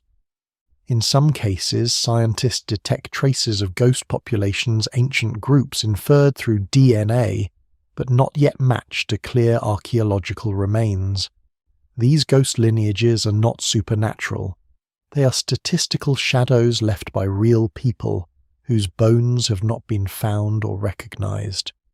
What survives in the record suggests that the human past was full of encounters, now reduced to percentages, mutations, and fragments. The disappearance of human groups should not be imagined as a simple contest where the cleverest species wins. Survival depends on many things besides intelligence. Population size matters. Social networks matter. Climate tolerance matters. Range size matters. Flexibility matters. Luck matters more than human pride prefers to admit. A small population can vanish after a few harsh generations, even if its members are skilled and intelligent. A larger population with wider exchange networks may survive because hardship in one region can be buffered by resources from another.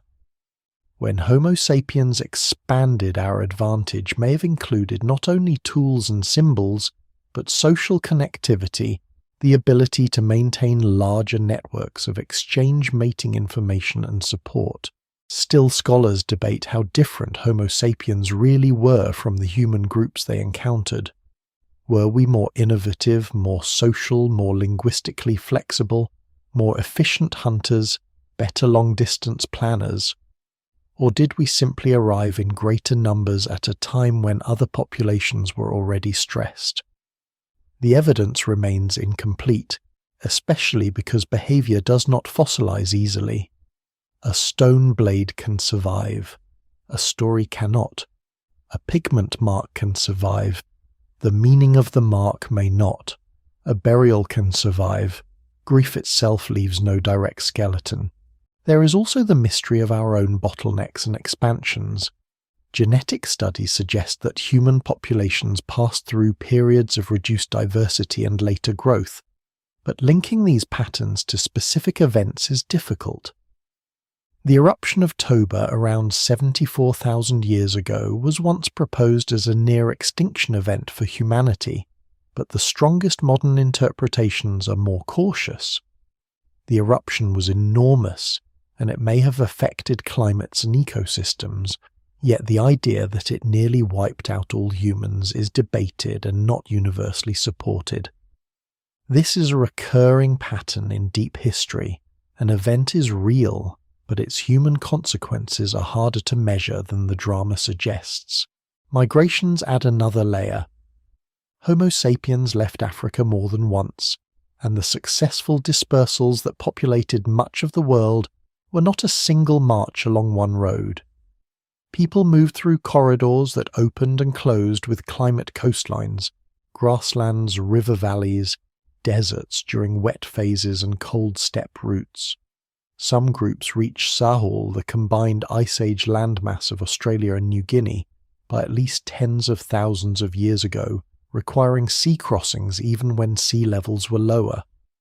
Others moved into the Americas by routes still debated involving Beringia, inland corridors, coastal movement, or multiple pulses. No single migration story fully captures the complexity. Vanished peoples also exist within recorded history. Some cultures disappear from texts after conquest, assimilation, disease, enslavement, or language shift. The Sea Peoples, the Etruscans, the Minoans, the Harappans, the builders of many prehistoric monuments, all are not equal cases, and many have descendants in complicated ways. The danger is using vanished too carelessly. People may lose political independence but survive biologically. A language may die while families continue. A culture may transform under pressure until outsiders no longer recognize it. Disappearance in history often means the disappearance of a name, an archive or an identity category, not the disappearance of every human being. The human record is therefore filled with broken lineages. Some are biological, some are cultural, some are linguistic, some are simply documentary. A population can survive in genes, but not in memory. A language can survive in place names, but not in speech. A ritual can survive as a gesture whose original meaning is forgotten. A migration can survive in teeth and isotopes while leaving no story. The evidence remains incomplete, but its incompleteness is part of the truth. Human beings have always been more mobile, mixed, vulnerable, and inventive than tidy origin myths allow. By following bones and DNA, the mystery becomes intimate. It is no longer only about cities, stones, or scripts. It is about bodies like ours, and not quite like ours, people who knew hunger, warmth, fear, kinship, and landscape, but whose names can never be recovered. Their disappearance narrows the world. Our survival carries traces of them without restoring their voices, and where human beings gather, move, compete. And remember, violence follows as one of the darkest signatures in the ground. Some ancient deaths are clear, a wound, a weapon, a battlefield. Others are arranged with such strangeness that interpretation becomes difficult. The next mystery lies in graves where the dead seem to have been killed, honoured, punished, sacrificed, forgotten or feared, and where the bones tell only part of what happened. The dead are often the most patient witnesses, but they're not always the clearest. A skeleton can show a blade cut a crushed skull, an arrowhead lodged in bone, a broken arm healed long before death, a tooth worn by years of labour, a childhood marked by hunger. It can show how a person died sometimes with startling precision. What it cannot always show is why. In ancient graves, violence can look like punishment, sacrifice, murder, war execution, ritual accident, or fear of the dead returning. The bones remain. The motive has to be approached carefully because the past is full of human actions that do not fit modern categories neatly.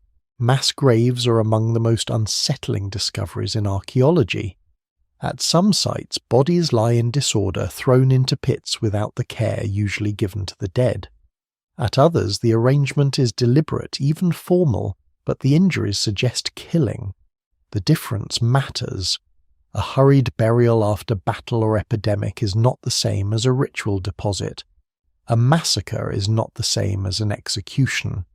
A communal grave may reflect catastrophe, reverence, or practical necessity. Scholars still debate many such cases because context is everything. The position of bodies' age and sex patterns, weapon injuries, grave goods, location dating, and comparison with local burial customs all shape the interpretation. One of the most haunting prehistoric examples comes from sites where early farming communities appear to have suffered extreme violence. At Talheim in Germany, dating to the linear pottery culture of the Neolithic, many individuals were found in a mass grave with head injuries and signs of violent death. Other sites from the same broad period show similar evidence of attacks, including wounds from adzes and arrows.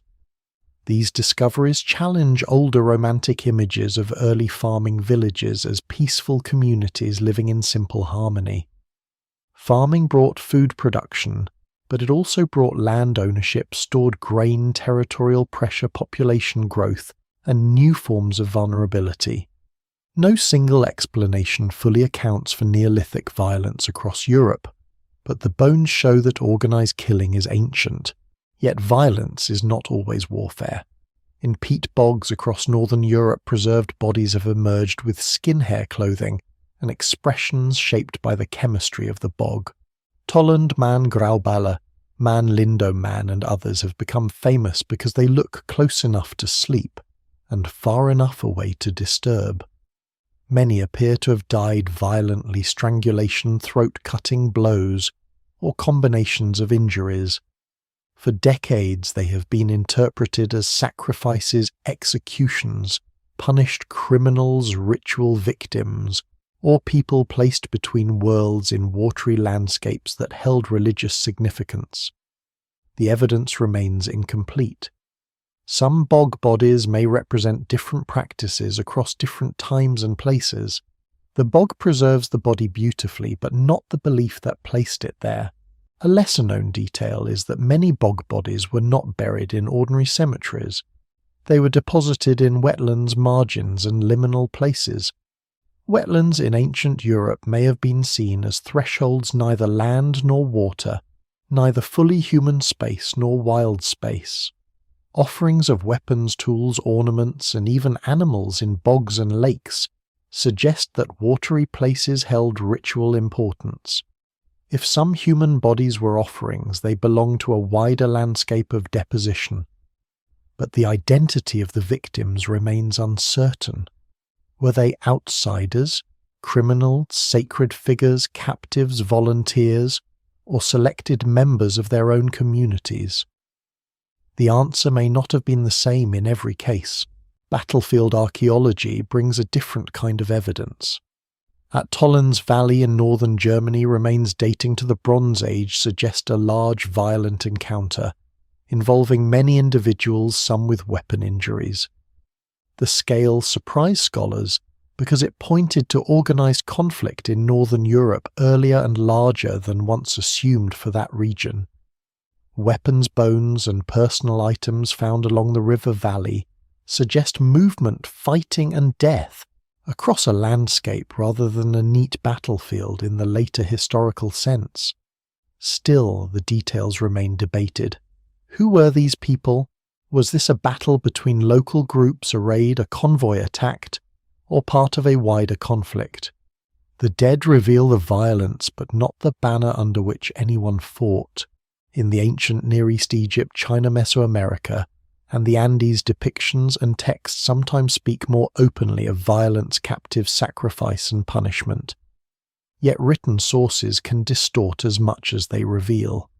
Kings exaggerate victories, enemies are dehumanized, ritual killings may be presented as cosmic necessity, battlefield numbers may be symbolic. Archaeology can confirm some patterns and complicate others. A relief showing captives may align with mass burial evidence, or it may be royal theatre. A sacrificial deposit may show careful selection and ritual order, or brutal coercion, or both at once. Ancient violence often lived at the intersection of power and belief. Human sacrifice is one of the most difficult subjects because it can be sensationalized easily. There is firm evidence for sacrificial practices in multiple ancient societies, but the meanings and scale varied widely. Among the Mexica or Aztec Spanish accounts, indigenous sources, iconography, temple archaeology, and human remains all point to ritual killing within a complex religious and political system.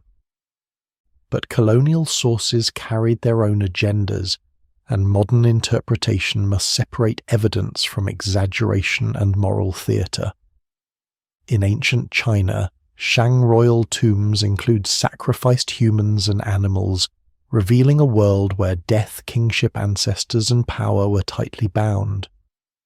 In parts of the Andes, high-altitude child sacrifices known as capacocha left bodies preserved in cold mountain conditions with evidence suggesting elaborate preparation, long journeys, and ritual selection. These cases are real, but they cannot be collapsed into one simple category of cruelty. They belong to different cosmologies, political systems, and ideas about exchange between the living, the dead, and the divine. Still, acknowledging cultural context does not soften the human fact. Someone died. Often someone young, captive, dependent, or powerless. Archaeology must hold both truths: the practice had meaning within its society, and the body in the ground belonged to a person whose final experience cannot be recovered fully. What survives in the record suggests ceremony, hierarchy, and belief, but also fear, force, and unequal power. Some deaths are mysterious because they seem too carefully arranged. Decapitated skulls placed in pits, bodies bound before burial hands, removed infants deposited under floors, warriors buried with broken weapons, women buried with unusual ornaments, bodies weighted down, or graves reopened after decomposition. Each case demands local context. In one society, skull removal may mark ancestor veneration. In another, it may be trophy-taking. In another, it may express fear, punishment, or ritual transformation. Modern viewers are often tempted to choose the most dramatic explanation first. The evidence usually asks for patience. There are also deaths caused by disaster that look like violence until studied closely. Buildings collapse in earthquakes, fires trap people, floods carry bodies into strange positions, disease can fill pits with the dead. Famine changes burial practice because the living lack strength, time, or social order. In crisis, normal funerary care may break down. A mass grave without grave goods may be a sign of disrespect, but it may also be a sign of desperation. The dead can show trauma, but the living conditions around them explain whether that trauma came from enemies, environment, or collapse itself. Ancient violence matters because it prevents the past from becoming decorative. Ruins are beautiful at a distance. Museum cases are quiet. But human history contains terror as well as craft, fear as well as faith. The same societies that aligned stones with solstices and built canals through deserts also fought, punished, sacrificed, and killed. This does not make them uniquely savage. It makes them human. The mystery is why violence takes particular forms in particular worlds, why one community kills captives before a god, another buries enemies in a ditch, another binds a body in a bog, another builds a monument to victory, another hides the dead quickly and never returns. Bones narrow the possibilities. They can reveal age, sex, diet, ancestry, disease, trauma, and sometimes movement.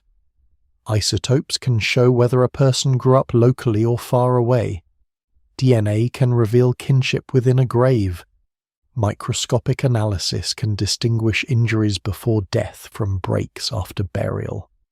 These tools have made the dead more informative than ever, and still, the final human meaning often remains just beyond reach.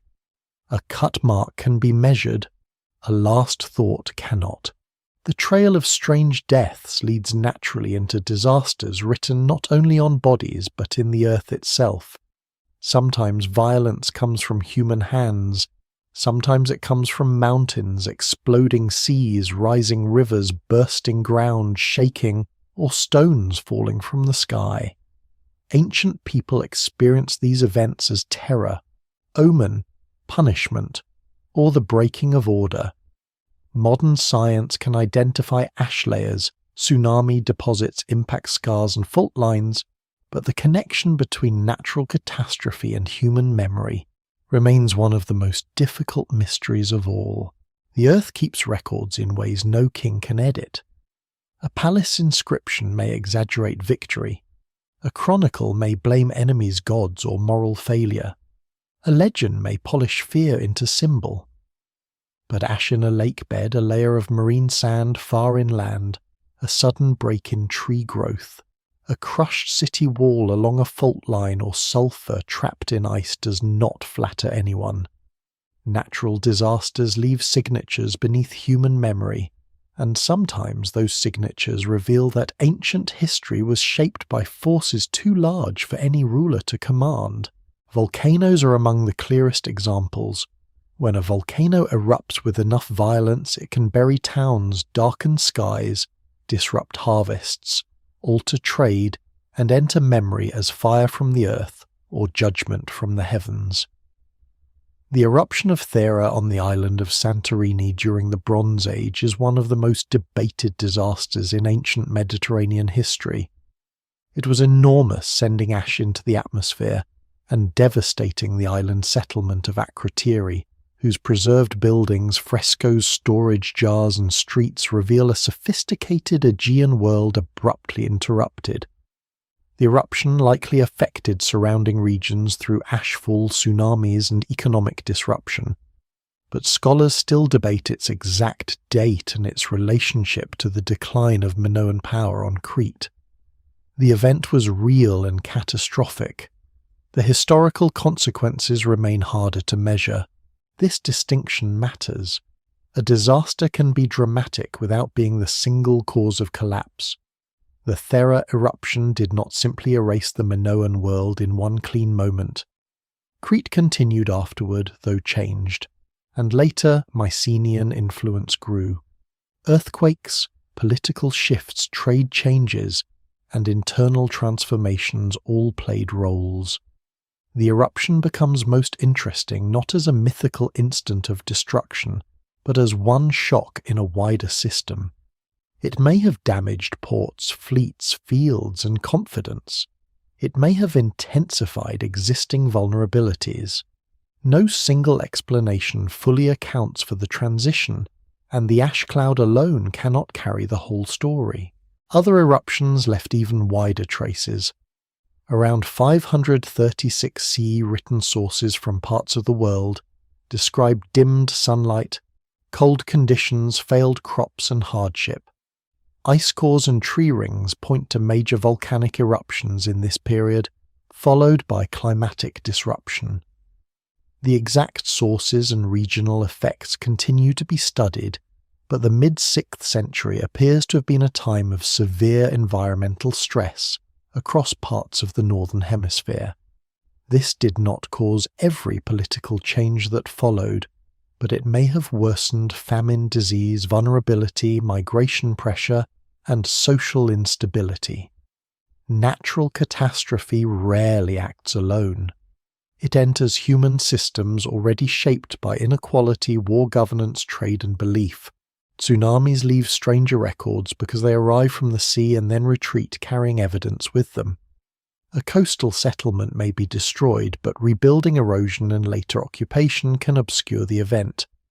Geologists look for marine sediments carried inland shells out of place, boulders moved by waves and layers that differ sharply from normal deposits.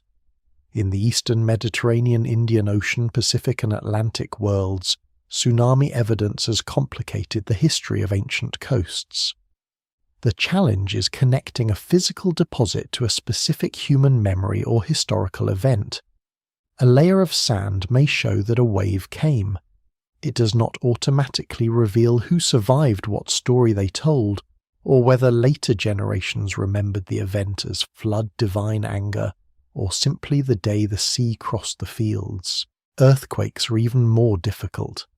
Ancient cities built along active fault zones could be damaged repeatedly. Walls collapse, columns fall, floors tilt, and repairs appear in masonry.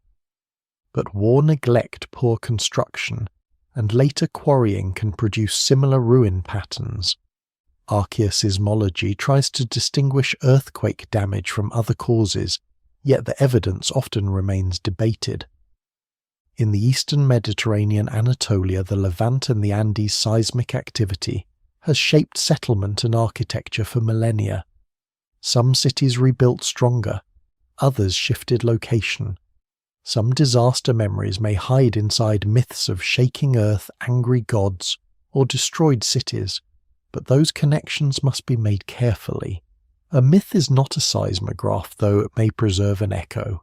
Floods have an especially powerful grip on human memory. Rivers give life, and then at times take it back with terrifying force. Mesopotamian flood stories, including the famous flood traditions preserved in ancient texts, are often compared with real river flooding in the Tigris-Euphrates system. It is reasonable to think that destructive floods shaped regional storytelling, but there is no need to force them into one global event. Ancient people lived close to river danger. A flood that destroyed a city, carried away fields, and filled graves with mud could become in memory a world-ending event. The scale of experience is not always the same as the scale of geology. The Black Sea has inspired another debated flood hypothesis. Some researchers have proposed that rising Mediterranean waters entered the Black Sea basin dramatically after the last ice age, flooding coastal areas and perhaps influencing later flood legends. Others question the timing, scale, speed, and cultural connections. The debate shows how difficult it is to move from geology to myth. A major environmental change may be real, but linking it directly to a particular story across thousands of years requires caution. The evidence remains incomplete, and the past does not become clearer when every legend is treated as a disguised scientific report. Impacts from space occupy a special place in modern imagination, partly because one asteroid did end the age of non-avian dinosaurs long before humans existed. For human history, however, confirmed large impacts are rarer and more difficult to connect to civilizations. Smaller airbursts like the 1908 Tunguska event in Siberia show that cosmic events can devastate landscapes without leaving a classic crater. Ancient accounts of fire from the sky are tempting to interpret as impacts, but most remain uncertain. Some proposed links between impacts and ancient destruction layers are disputed, because fires, warfare, earthquakes, and ordinary burning can create confusing evidence. The sky has struck Earth many times, but not every burned city was killed by a falling stone. One of the more debated cases involves the end of the Younger Dryas period, and claims of a cosmic impact or airburst contributing to climate change and megafaunal extinctions. This hypothesis has attracted attention, but it remains controversial, with many scientists arguing that evidence for a global impact event is insufficient or inconsistent. The Younger Dryas itself was a real climatic episode, and megafaunal extinctions were real, but the causes involve complex interactions among climate shifts, human, hunting, ecological change, and regional variation. The lesson is important. A dramatic explanation is not automatically the best one. Science advances by testing whether the dramatic claim fits the evidence better than less spectacular causes. Natural catastrophes become historical mysteries because their effects depend on society. The same eruption may devastate one region and barely touch another. The same drought may be survivable for mobile herders, but disastrous for a centralized grain state. The same earthquake may be remembered for centuries if it destroys a sacred city, or forgotten if it strikes an unrecorded coast. Disaster is never only a physical event, it is physical force meeting human vulnerability.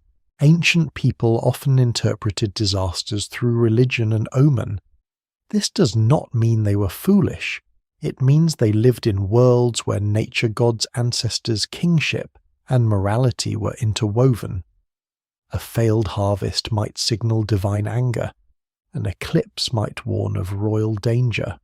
A flood might be both hydrological and sacred. Modern science separates cause from meaning, but ancient societies often did not. To understand their responses, one must see disaster as both event and message. A volcanic ash layer tells us what happened in the air. A ritual deposit after the disaster may tell us how people tried to restore order. A lesser-known consequence of catastrophe is administrative disruption. When disaster damages fields, roads, ports, or storage systems, the effects move through bureaucracy. Taxes cannot be collected, labor cannot be supplied, armies cannot be fed, temples lose offerings, merchants lose credit, families sell land, move away, or fall into dependency. The disaster itself may last hours, days, or years, but the social aftershock can last generations. This is why collapses often appear delayed. The mountain erupts, the harvest fails, the state borrows authority from reserves it no longer has, and only later does the structure crack visibly. Earth's disasters also preserve what they destroy. Pompeii and Herculaneum exist in modern imagination because Vesuvius buried them. Akrotiri's frescoes survived because ash sealed them. Flood deposits can trap tools. Landslides can cover villages. Peat can preserve bodies. Catastrophe is therefore a cruel archivist. It kills context and preserves detail. It gives archaeology moments of terrifying clarity while withholding the full life around them. The mystery that remains is not whether nature shaped history. It did relentlessly. The mystery is how to trace the exact path from earth process to human consequence, without simplifying either side. A drought is not a king. A volcano is not an army. A tsunami is not a political decision. Yet each can change what people believe is possible. Each can move populations, break roots, harden rulers, feed legends, and expose weaknesses no one wanted to see. From the violence of earth and sky, the story moves outward to land surrounded by water, where isolation magnifies every choice. Islands can preserve cultures, species, languages, and experiments in survival unlike anywhere else. They can also become traps. On remote shores, human beings crossed impossible distances, built societies from limited resources, and sometimes pushed their worlds past recovery. The next mystery begins where the sea is both road and wall. An island looks simple from a map, a shape in water, a boundary with a shoreline, a world contained. But for the people who live there, an island is never simple. It is shelter and prison garden and limit memory and horizon. The sea brings fish, birds, driftwood strangers, storms, gods, enemies, and possibility. It also decides who can leave, who can return, and how much risk a society must accept to remain connected to anything beyond itself. In ancient history, islands are laboratories of survival. Not because their people are less complex than mainland societies, but because distance makes every resource, every voyage, and every mistake sharper. The peopling of the Pacific remains one of humanity's great achievements. Long before modern navigation instruments, voyagers crossed enormous stretches of ocean in canoes guided by stars, winds, currents, cloud shapes, birds' wave patterns, and inherited knowledge. They settled islands scattered across a vast blue world, carrying plants, animals, tools, languages, genealogies, and ritual systems. This was not accidental, drifting on a grand scale. It required planning skill and social confidence. Yet many details remain debated: the exact routes, timing pauses, return voyages, and ways navigators preserved knowledge across generations. What survives in the record suggests one of the most extraordinary expansions in human history, but much of the lived method travelled orally and left no written manual. Rapa Nui, or Easter Island, has become the most famous island mystery, though it has also been one of the most distorted. The Great Moai statues stand with massive heads, long faces, and bodies rooted in stone, many carved from the volcanic tuff of Rano-Raraku. They were not random idols abandoned by a foolish people.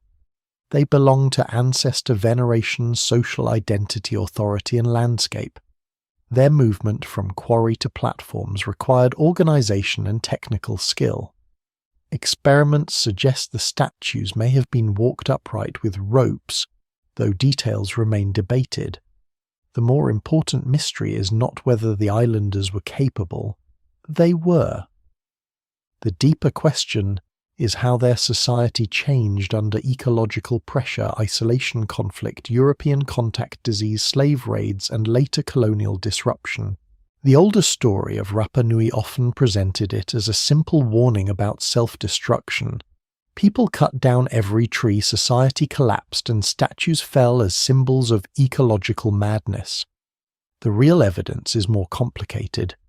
Deforestation did occur, and the loss of large palms transformed the island's ecology.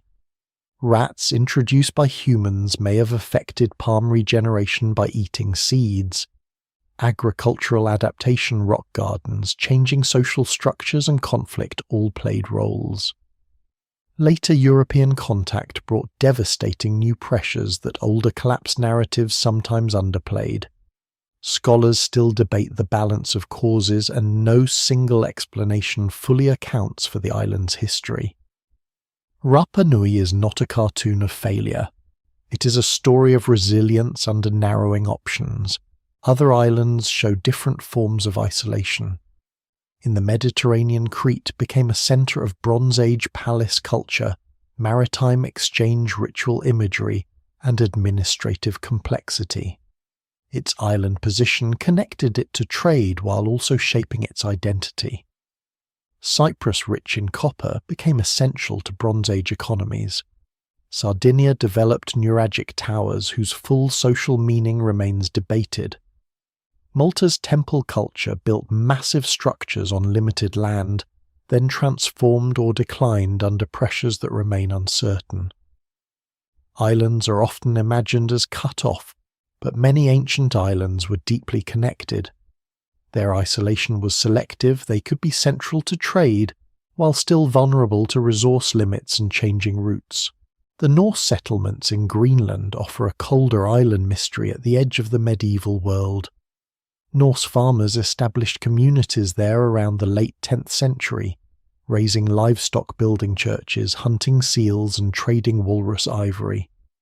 For centuries they endured in a difficult environment, then the settlements disappeared. Climate cooling during the Little Ice Age likely made farming harder. Trade with Europe changed, especially as elephant ivory became more available and walrus ivory less valuable. Sea ice may have complicated travel. Relations with Inuit communities, cultural choices, diet, isolation, and economic decline all remain part of the debate. The evidence suggests adaptation, but perhaps not enough adaptation, or not the right kind under changing conditions. Their disappearance was not instant. It was a long narrowing. A lesser-known island puzzle is how often survival depends on accepting change. The Inuit thrived in Arctic environments through technologies and practices well suited to ice marine mammals' mobility and cold. The Norse maintained a more European farming identity, even as conditions worsened, though they also hunted and adapted in some ways. The mystery is not that one group was intelligent and the other was not. Both were human communities with traditions, values, and constraints. The question is why some forms of knowledge transfer while others do not. Pride, religion, trade expectations, social status, and habit can all shape what a society is willing to learn. Madagascar presents another astonishing case of oceanic movement. Its population history includes deep connections to both Africa and island Southeast Asia, especially Austronesian-speaking peoples who crossed the Indian Ocean and helped shape Malagasy language and culture. The exact timing routes and processes of settlement remain studied and debated. This was not a short crossing between visible shores. It was a major movement across one of the world's great ocean spaces, leaving linguistic, genetic, agricultural, and cultural traces. The island becomes a meeting place of distant worlds, where ancestry itself is a map of navigation. Islands also magnify ecological consequences. Introduced animals can transform environments. Rats, pigs, dogs, goats, and later European livestock often affected birds, forests, soils, and crops. On islands where species evolved without certain predators, human arrival could trigger rapid extinctions. The loss of birds in the Pacific, the extinction of the dodo on Mauritius, after later human contact and many other island extinctions, show how fragile isolated ecosystems can be. But these stories should not be reduced to simple blame. People arrived with survival needs, cultural practices, and limited knowledge of long-term ecological effects. The consequences could be immense even when intentions were ordinary. The mystery of island navigation remains especially powerful because so much knowledge was embodied rather than written. A navigator did not simply know the stars as a list. He or she knew how swells crossed beneath a canoe, how birds behaved at different distances from land, how clouds formed over islands, how currents change with season, how memory could turn ocean into a patterned landscape. Modern science can describe these methods, and some traditional knowledge has survived, but the full ancient training systems are only partly recoverable. The ocean that preserved roots in memory left no roadbed for archaeologists to excavate. Island societies also challenge the meaning of collapse. When a mainland city fails, people may move into surrounding regions. On a remote island, options are fewer. Migration may require dangerous voyages. Resource shortages cannot always be solved by overland trade. Political conflict can become more intense because escape is harder. Yet islands also foster innovation. Terraced farming, fish ponds, water storage, canoe building ritual systems that regulate resources, and social rules that manage scarcity. What appears fragile from outside may be stable for centuries when local knowledge is strong. The sea itself preserves and erases evidence unevenly. Rising sea levels after the last ice age drowned ancient coastlines, including many early island and coastal settlements. Harbours silted reefs, changed storms, destroyed landing places, and wooden boats vanished. Archaeologists often work with fragments, fish hooks, adzes, charcoal pollen, animal bones, oral traditions, loan words, and genetic signals. The evidence remains incomplete because the most important artifact of island history, the vessel, is often gone, and yet the islands speak. They speak through statues facing inland toward communities, through abandoned farms under cold skies, through temple stones on small Mediterranean islands, through sweet potato traces that hint at contact across the Pacific, through languages that carry ancient voyages inside grammar and sound. They show that human beings were never merely land creatures. We crossed water earlier farther and more deliberately than old histories allowed. From islands, the story returns to objects small enough to hold in the hand, but strange enough to unsettle entire interpretations. A gear from a shipwreck, a carved figurine, a map that seems ahead of its time, a metal object in an unexpected place, a ritual deposit with no clear parallel. Some are misunderstood, some are overhyped, some truly remain difficult. The next mystery waits in artifacts that seem out of context, not because they prove impossible histories, but because they expose how much context has been lost. A single object can disturb an entire room of certainty. It may sit behind glass small enough to overlook while carrying a question larger than a palace wall. A corroded mechanism from a shipwreck, a carved figure with no obvious purpose, a clay model that looks like a toy but may be ritual, a skull reshaped by careful hands, a bronze object whose function has vanished with the craft that made it. Ancient artifacts become mysterious, not because they are magical, but because they have been separated from the world that made them useful. Context is the difference between an ordinary tool and an impossible riddle. The Antikythera mechanism is one of the clearest examples of an artifact that genuinely changed modern understanding. Found in a shipwreck off the Greek island of Antikythera, it is a complex geared device from the Hellenistic world used to model astronomical cycles, eclipses, and calendar systems. Its corroded fragments revealed a level of mechanical sophistication that once seemed surprising for its age. Yet it is not evidence for lost modern technology. It is evidence for advanced ancient craftsmanship, mathematics, astronomy, and workshop knowledge that rarely survives because bronze devices were often melted down, broken, or lost. The real mystery is not how ancient Greeks could possibly build it. The real mystery is how many similar devices may have existed and disappeared without trace. Objects like this expose a survival bias in archaeology. Stone temples endure, metal mechanisms do not, wooden machines vanish, textile maps rot, leather documents decay. A culture may possess skills that leave almost no durable evidence unless accident intervenes. The Antikythera mechanism survived because a ship sank. Its preservation was not planned. It was a failure of transport that became a triumph of history. What survives in the record suggests that ancient technical knowledge was broader than the surviving sample allows us to see. Other artifacts are mysterious because their use is unclear.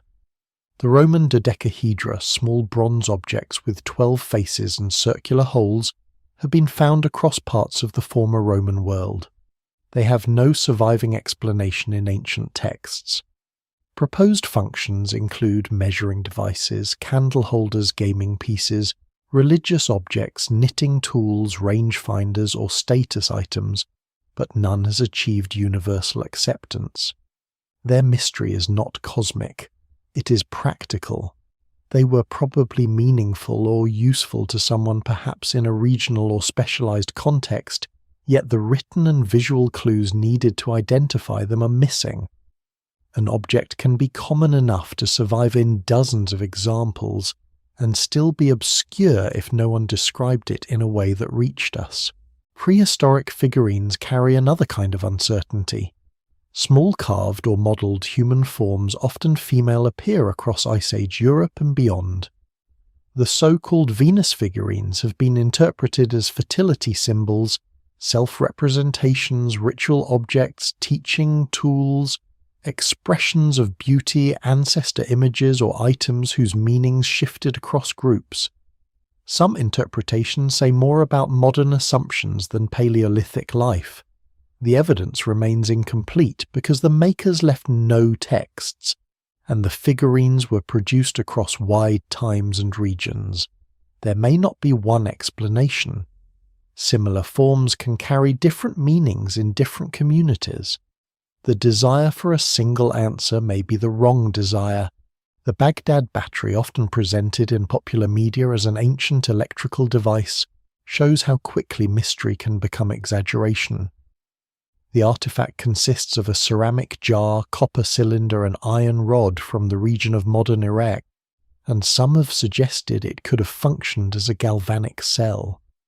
But the evidence that it was used for electricity is weak and disputed. It may have served another purpose entirely possibly connected to storage ritual or ordinary craft. Even if it could produce a small current under experimental conditions, that does not prove ancient electrical technology in the modern sense. Here the mystery is partly about interpretation, and partly about modern hunger for surprise. The Nebra sky disk from Germany offers a more grounded wonder.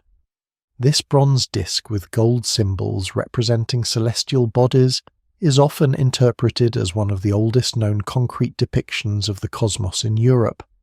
Its exact use, chronology and cultural context have been debated, but it clearly belongs to a world where sky knowledge, metalwork power and ritual were intertwined. The disk is not mysterious because it is impossible.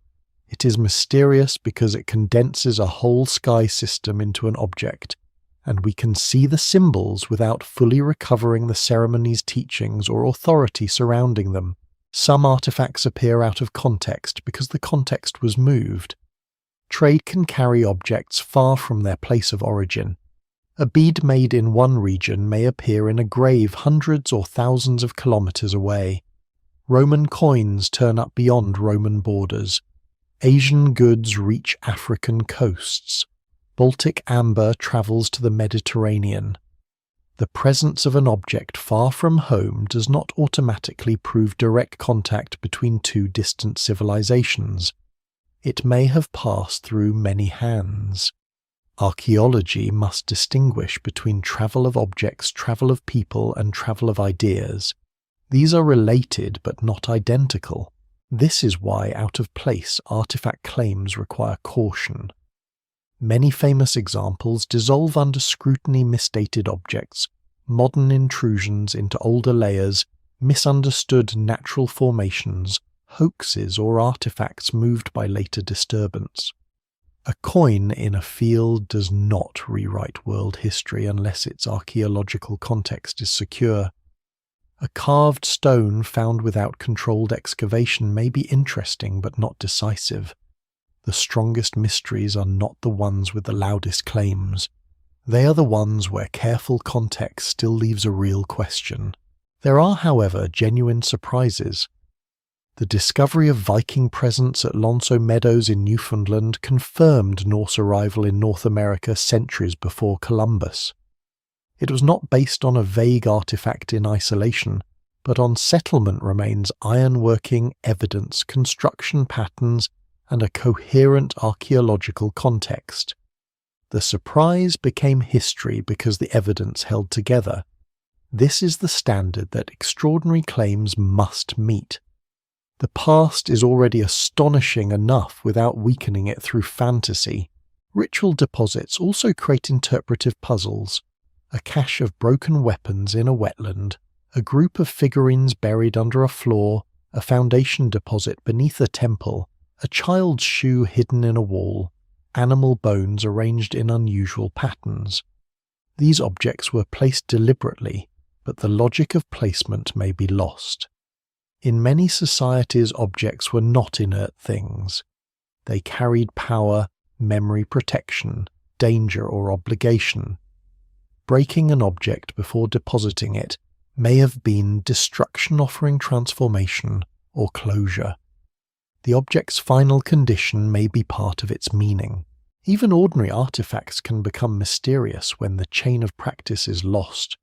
A spindle whirl loom, weight seal gaming piece, cosmetic palette, lamp weight, or amulet may be recognizable in general, but unclear in specific meaning. Was it used by a child or an adult, a priest or a merchant, a woman or a man, a local or a stranger? Was it everyday or sacred? Ancient life did not divide objects into museum categories. A cup could be practical, ceremonial, inherited, traded, repaired, and buried with emotional force. The most important lesson of mysterious artifacts is humility. Objects do not speak alone. They speak through location, layer, wear material, comparison, residue, breakage, association, and pattern. Remove those and the artifact becomes vulnerable to fantasy. Preserve them, and even a plain object can become extraordinary. A burned seed can reveal agriculture. A bead can reveal trade. A tool mark can reveal skill.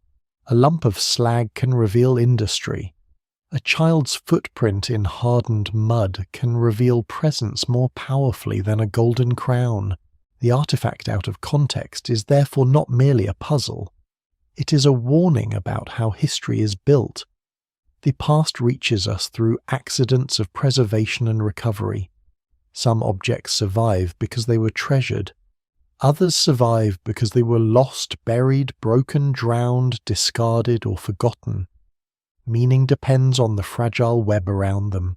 When that web tears, the object remains, but its story becomes uncertain, and uncertainty once again draws myth toward it. A strange object becomes a relic of God's giants' visitors from the stars or vanished masters. Sometimes myths gather around artifacts after their original meaning is gone. Sometimes artifacts are later used to prove myths they never belonged to. But there are also cases where story and evidence seem to touch at the edges, where a legend may preserve a memory of flood war migration eruption or lost homeland in transformed form. The next mystery follows that difficult border where myth is neither dismissed as mere fiction nor accepted as simple fact, but read as a weathered vessel of memory. Myth is not a photograph of the past. It is more like a river stone shaped by long movement, smoothed by repetition, carried from hand to hand until its original edges are gone. A story may begin with an event, but over generations it becomes warning ritual genealogy, sacred geography, political memory, entertainment, identity, and explanation all at once. This is why myths are dangerous evidence if handled carelessly, and valuable evidence if approached with patience. They can preserve traces of real floods, eruptions, migrations, wars, vanished animals, and lost places, but they rarely preserve them in a form that modern history can read directly. Flood stories are the most familiar example. Around the world, many cultures tell of great waters that destroy or transform the human world. It is tempting to force them all into one event, but that temptation usually creates more confusion than insight. Rivers flood, seas rise, tsunamis strike coasts, glacial lakes burst, monsoon failures and returns reshape entire landscapes. For people living close to water, a flood can feel world-ending even if its geological scale is regional. Mesopotamian flood traditions likely drew from the lived danger of the Tigris and Euphrates, where sudden inundation could erase fields, houses, and records. What survives in the record suggests that real environmental danger entered story, but no single explanation fully accounts for every flood myth. Atlantis is perhaps the most famous case where myth, philosophy, and speculation have become tangled. Plato's account describes a powerful island civilization destroyed after moral decline, but it appears in a philosophical context shaped to make a point about society, power, and order. Many have tried to connect Atlantis to Santorini, Minoan Crete, Atlantic islands, lost continents, or imagined civilizations, but the evidence does not support the wilder claims. Still, the story endures because it touches something real. In human experience, cities do fall, islands can be destroyed, seas do swallow coasts, and memory can turn catastrophe into moral drama. Atlantis may not be a recoverable place, but its power comes from recognizable fears. Sometimes myth and geology meet more closely. Indigenous oral traditions in some regions appear to preserve memories of volcanic eruptions, sea level rise, or changes in landscape over long periods, though each case must be studied locally and respectfully. In Australia, some traditions have been discussed in relation to ancient coastal flooding after the last ice age, when rising seas drowned lands that had once been dry. These stories cannot be treated as simple maps, but neither should they be dismissed.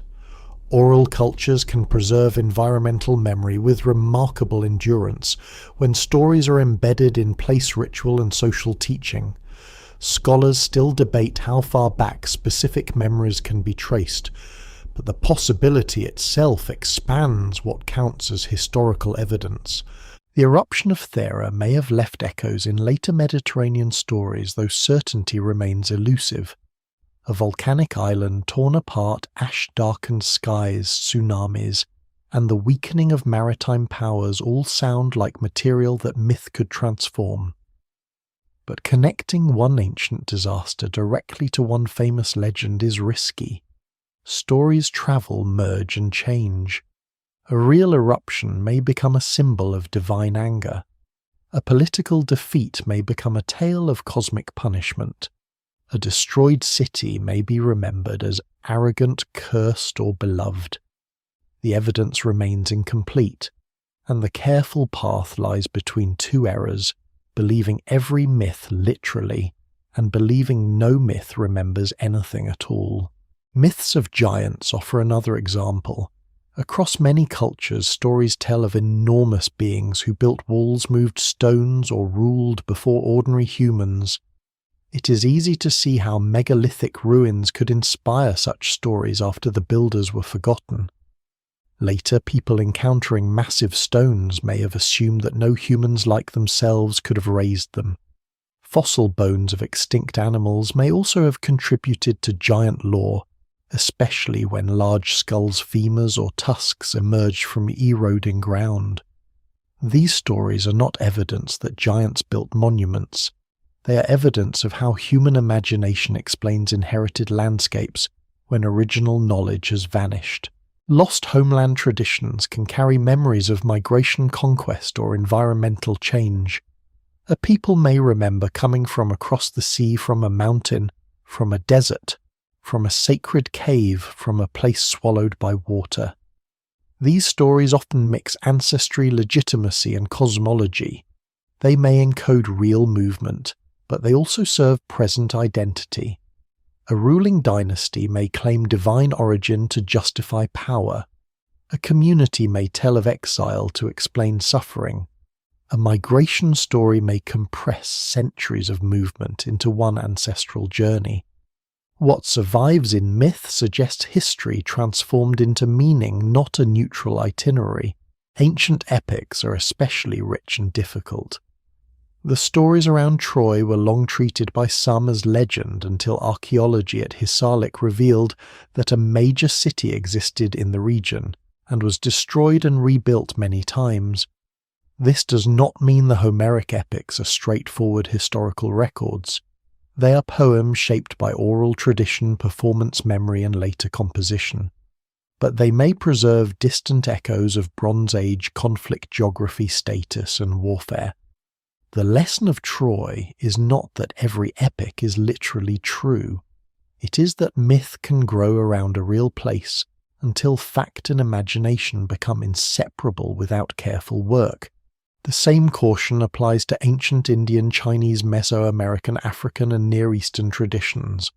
Stories of founding kings, culture, heroes, world ages, floods, monsters, battles, and cosmic cycles may contain historical residues, but they also express values and metaphysics.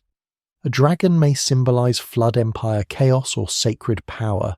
A serpent may be river ancestor, danger, fertility, or star pattern. A destroyed city may be moral lesson as much as memory. Modern readers often want to decode myth, as if every symbol has one hidden scientific meaning. Ancient storytellers were usually doing something more layered.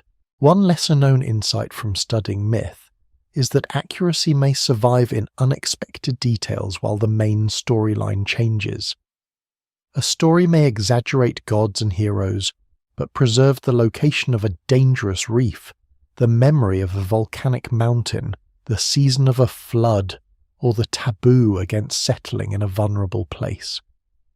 In oral societies, practical knowledge can be carried inside memorable narrative because story is easier to remember than instruction. A tale about a forbidden valley may protect people from landslides. A story about spirits near a lake may preserve caution around unstable ground or poisonous gases. This does not reduce myth to safety manuals. It shows how meaning and survival can overlap. The challenge is method. To connect myth with buried evidence, scholars compare geography, language, archaeology, geology dating, and the history of transmission. They ask whether the story is local to the landscape, whether its details match known events, whether similar motifs appear elsewhere through borrowing, and whether the proposed connection requires too many assumptions. The strongest cases do not rest on one dramatic similarity. They rest on converging evidence. The weakest cases begin with the desired conclusion and then bend every symbol toward it. Myth endures because human beings need more than facts to carry the past. A flood deposit tells of water. A myth tells what water meant. An ash layer tells of eruption. A myth tells how people place terror inside a moral universe. A ruined city tells of abandonment. A story tells why later generations thought abandonment mattered. Science and myth are not rivals when each is allowed to do its own work. Science tests what happened. Myth reveals how people remembered, feared, justified, and transformed what happened. Still, myth can also conceal. Victors turn conquest into destiny. Rulers turn violence into sacred order. Communities forget inconvenient origins. Disasters become punishments of enemies rather than failures of planning. A myth may preserve truth, distort truth, or replace truth with something more useful to those who tell it. This is why mystery remains. The story survives, but the event behind it may be broken beyond full recovery. The border between myth and evidence is therefore one of the most delicate places in historical study. Step too far toward belief, and the past becomes fantasy. Step too far toward dismissal, and ancient memory is treated as worthless. The better path is slower. Listen to the story. Study the land. Date the deposits. Read the ruins. Respect the people who carried the tradition. Then accept that some connections will remain suggestive rather than proven. By this point, the 30 mysteries begin to resemble one another in a deeper way. Vanished cities, unread scripts, dead rivers, strange bodies, island collapses, impossible-looking artifacts and myths, with buried evidence, all share the same condition. Something survived and something essential did not. Science can narrow the darkness. It can replace superstition with method, fantasy with evidence, and guesswork with probability. But it does not always restore the whole. The final mystery is why the past remains so partly hidden, even when we have never had better tools to see it. The oldest mysteries endure because the past is not a destroyed book with every page waiting to be restored. It is more like a burned library scattered across continents, with some pages buried in mud, some sealed in ice, some copied badly by later hands, some translated by enemies, some reduced to ash, and some never written at all. Modern science has made the fragments speak more clearly than ever before. It can draw climate from pollen ancestry, from bone diet, from teeth, trade from isotopes, disease from DNA, and hidden walls from the faint resistance of soil. Yet every method has limits, and every answer opens new questions. The deeper the investigation goes, the less the ancient world looks simple. This is why historical mysteries do not vanish when science arrives. They change shape. A lost city is no longer explained by a curse but by river movement, drought, war trade, collapse, political fragility, or some combination of these. An unread script is no longer treated as magical, but as a difficult system lacking enough evidence. A strange monument is no longer proof of impossible builders, but of human organization, ritual, memory, and labor. The mystery becomes less sensational and more profound because it belongs to real people rather than fantasy. What survives in the record suggests that uncertainty is not weakness, it is honesty. Scholars still debate the Bronze Age collapse because the evidence points in several directions at once. They still debate Neanderthal disappearance because extinction can mean death, absorption, competition, climate stress and demographic failure together. They still debate the meaning of megaliths because stones can be measured more easily than belief. They still debate myth and disaster because memory does not preserve itself like sediment. No single explanation fully accounts for the largest questions, and that is not failure. It is the nature of evidence after thousands of years. There is also a humbling imbalance in what remains. Stone survives better than wood. Palaces survive better than huts.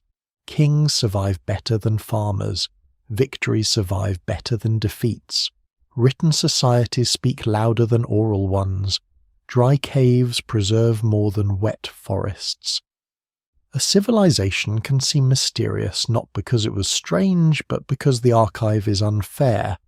Whole regions of human experience have been thinned by climate conquest, decay, and accident.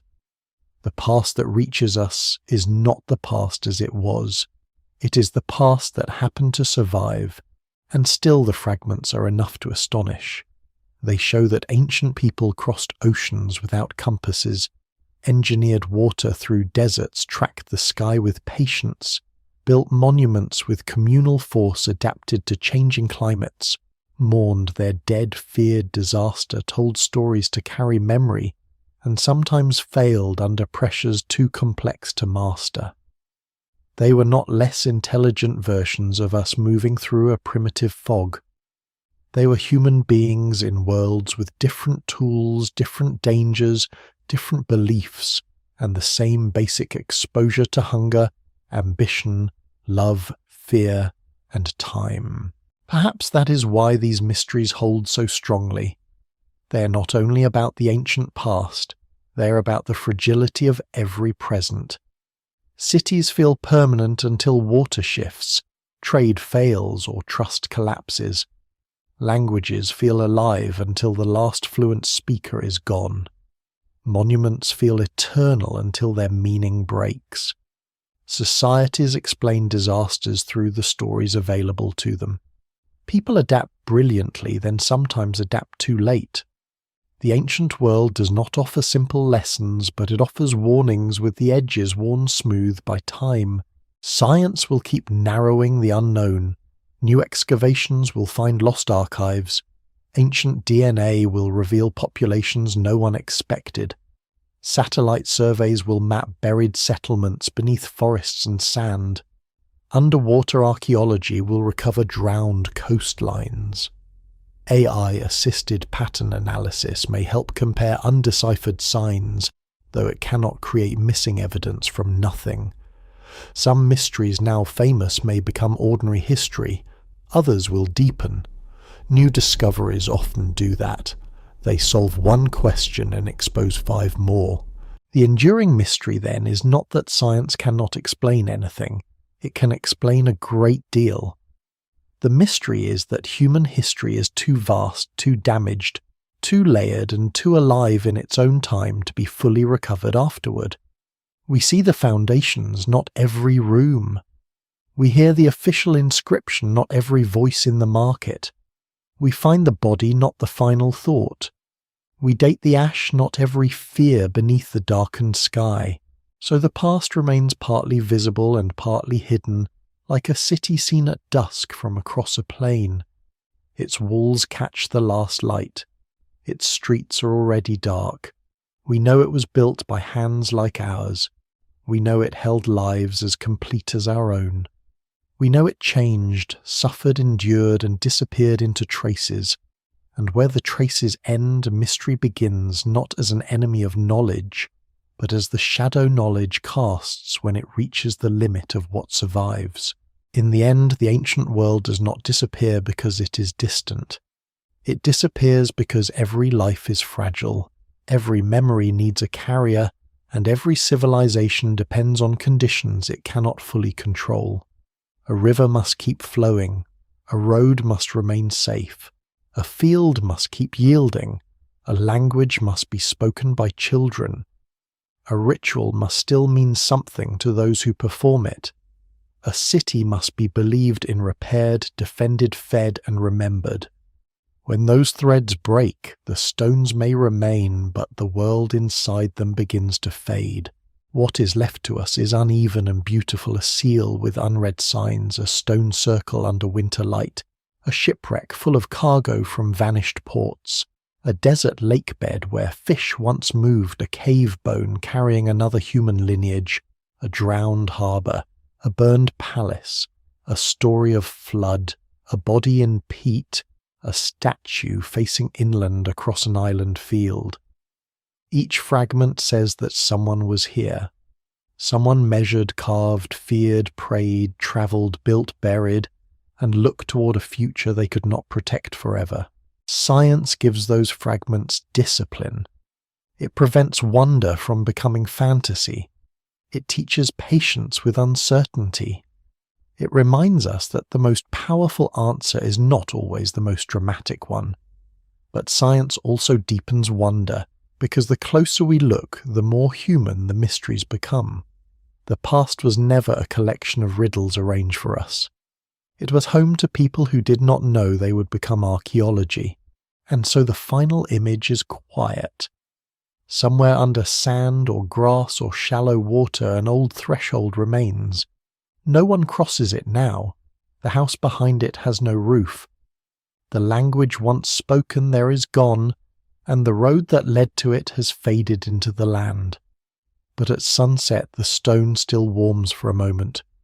Dust gathers in the doorway. A few seeds take root where feet once passed. The world moves on as it always has, carrying forward what it can, losing what it must, and leaving behind just enough for the future to wonder.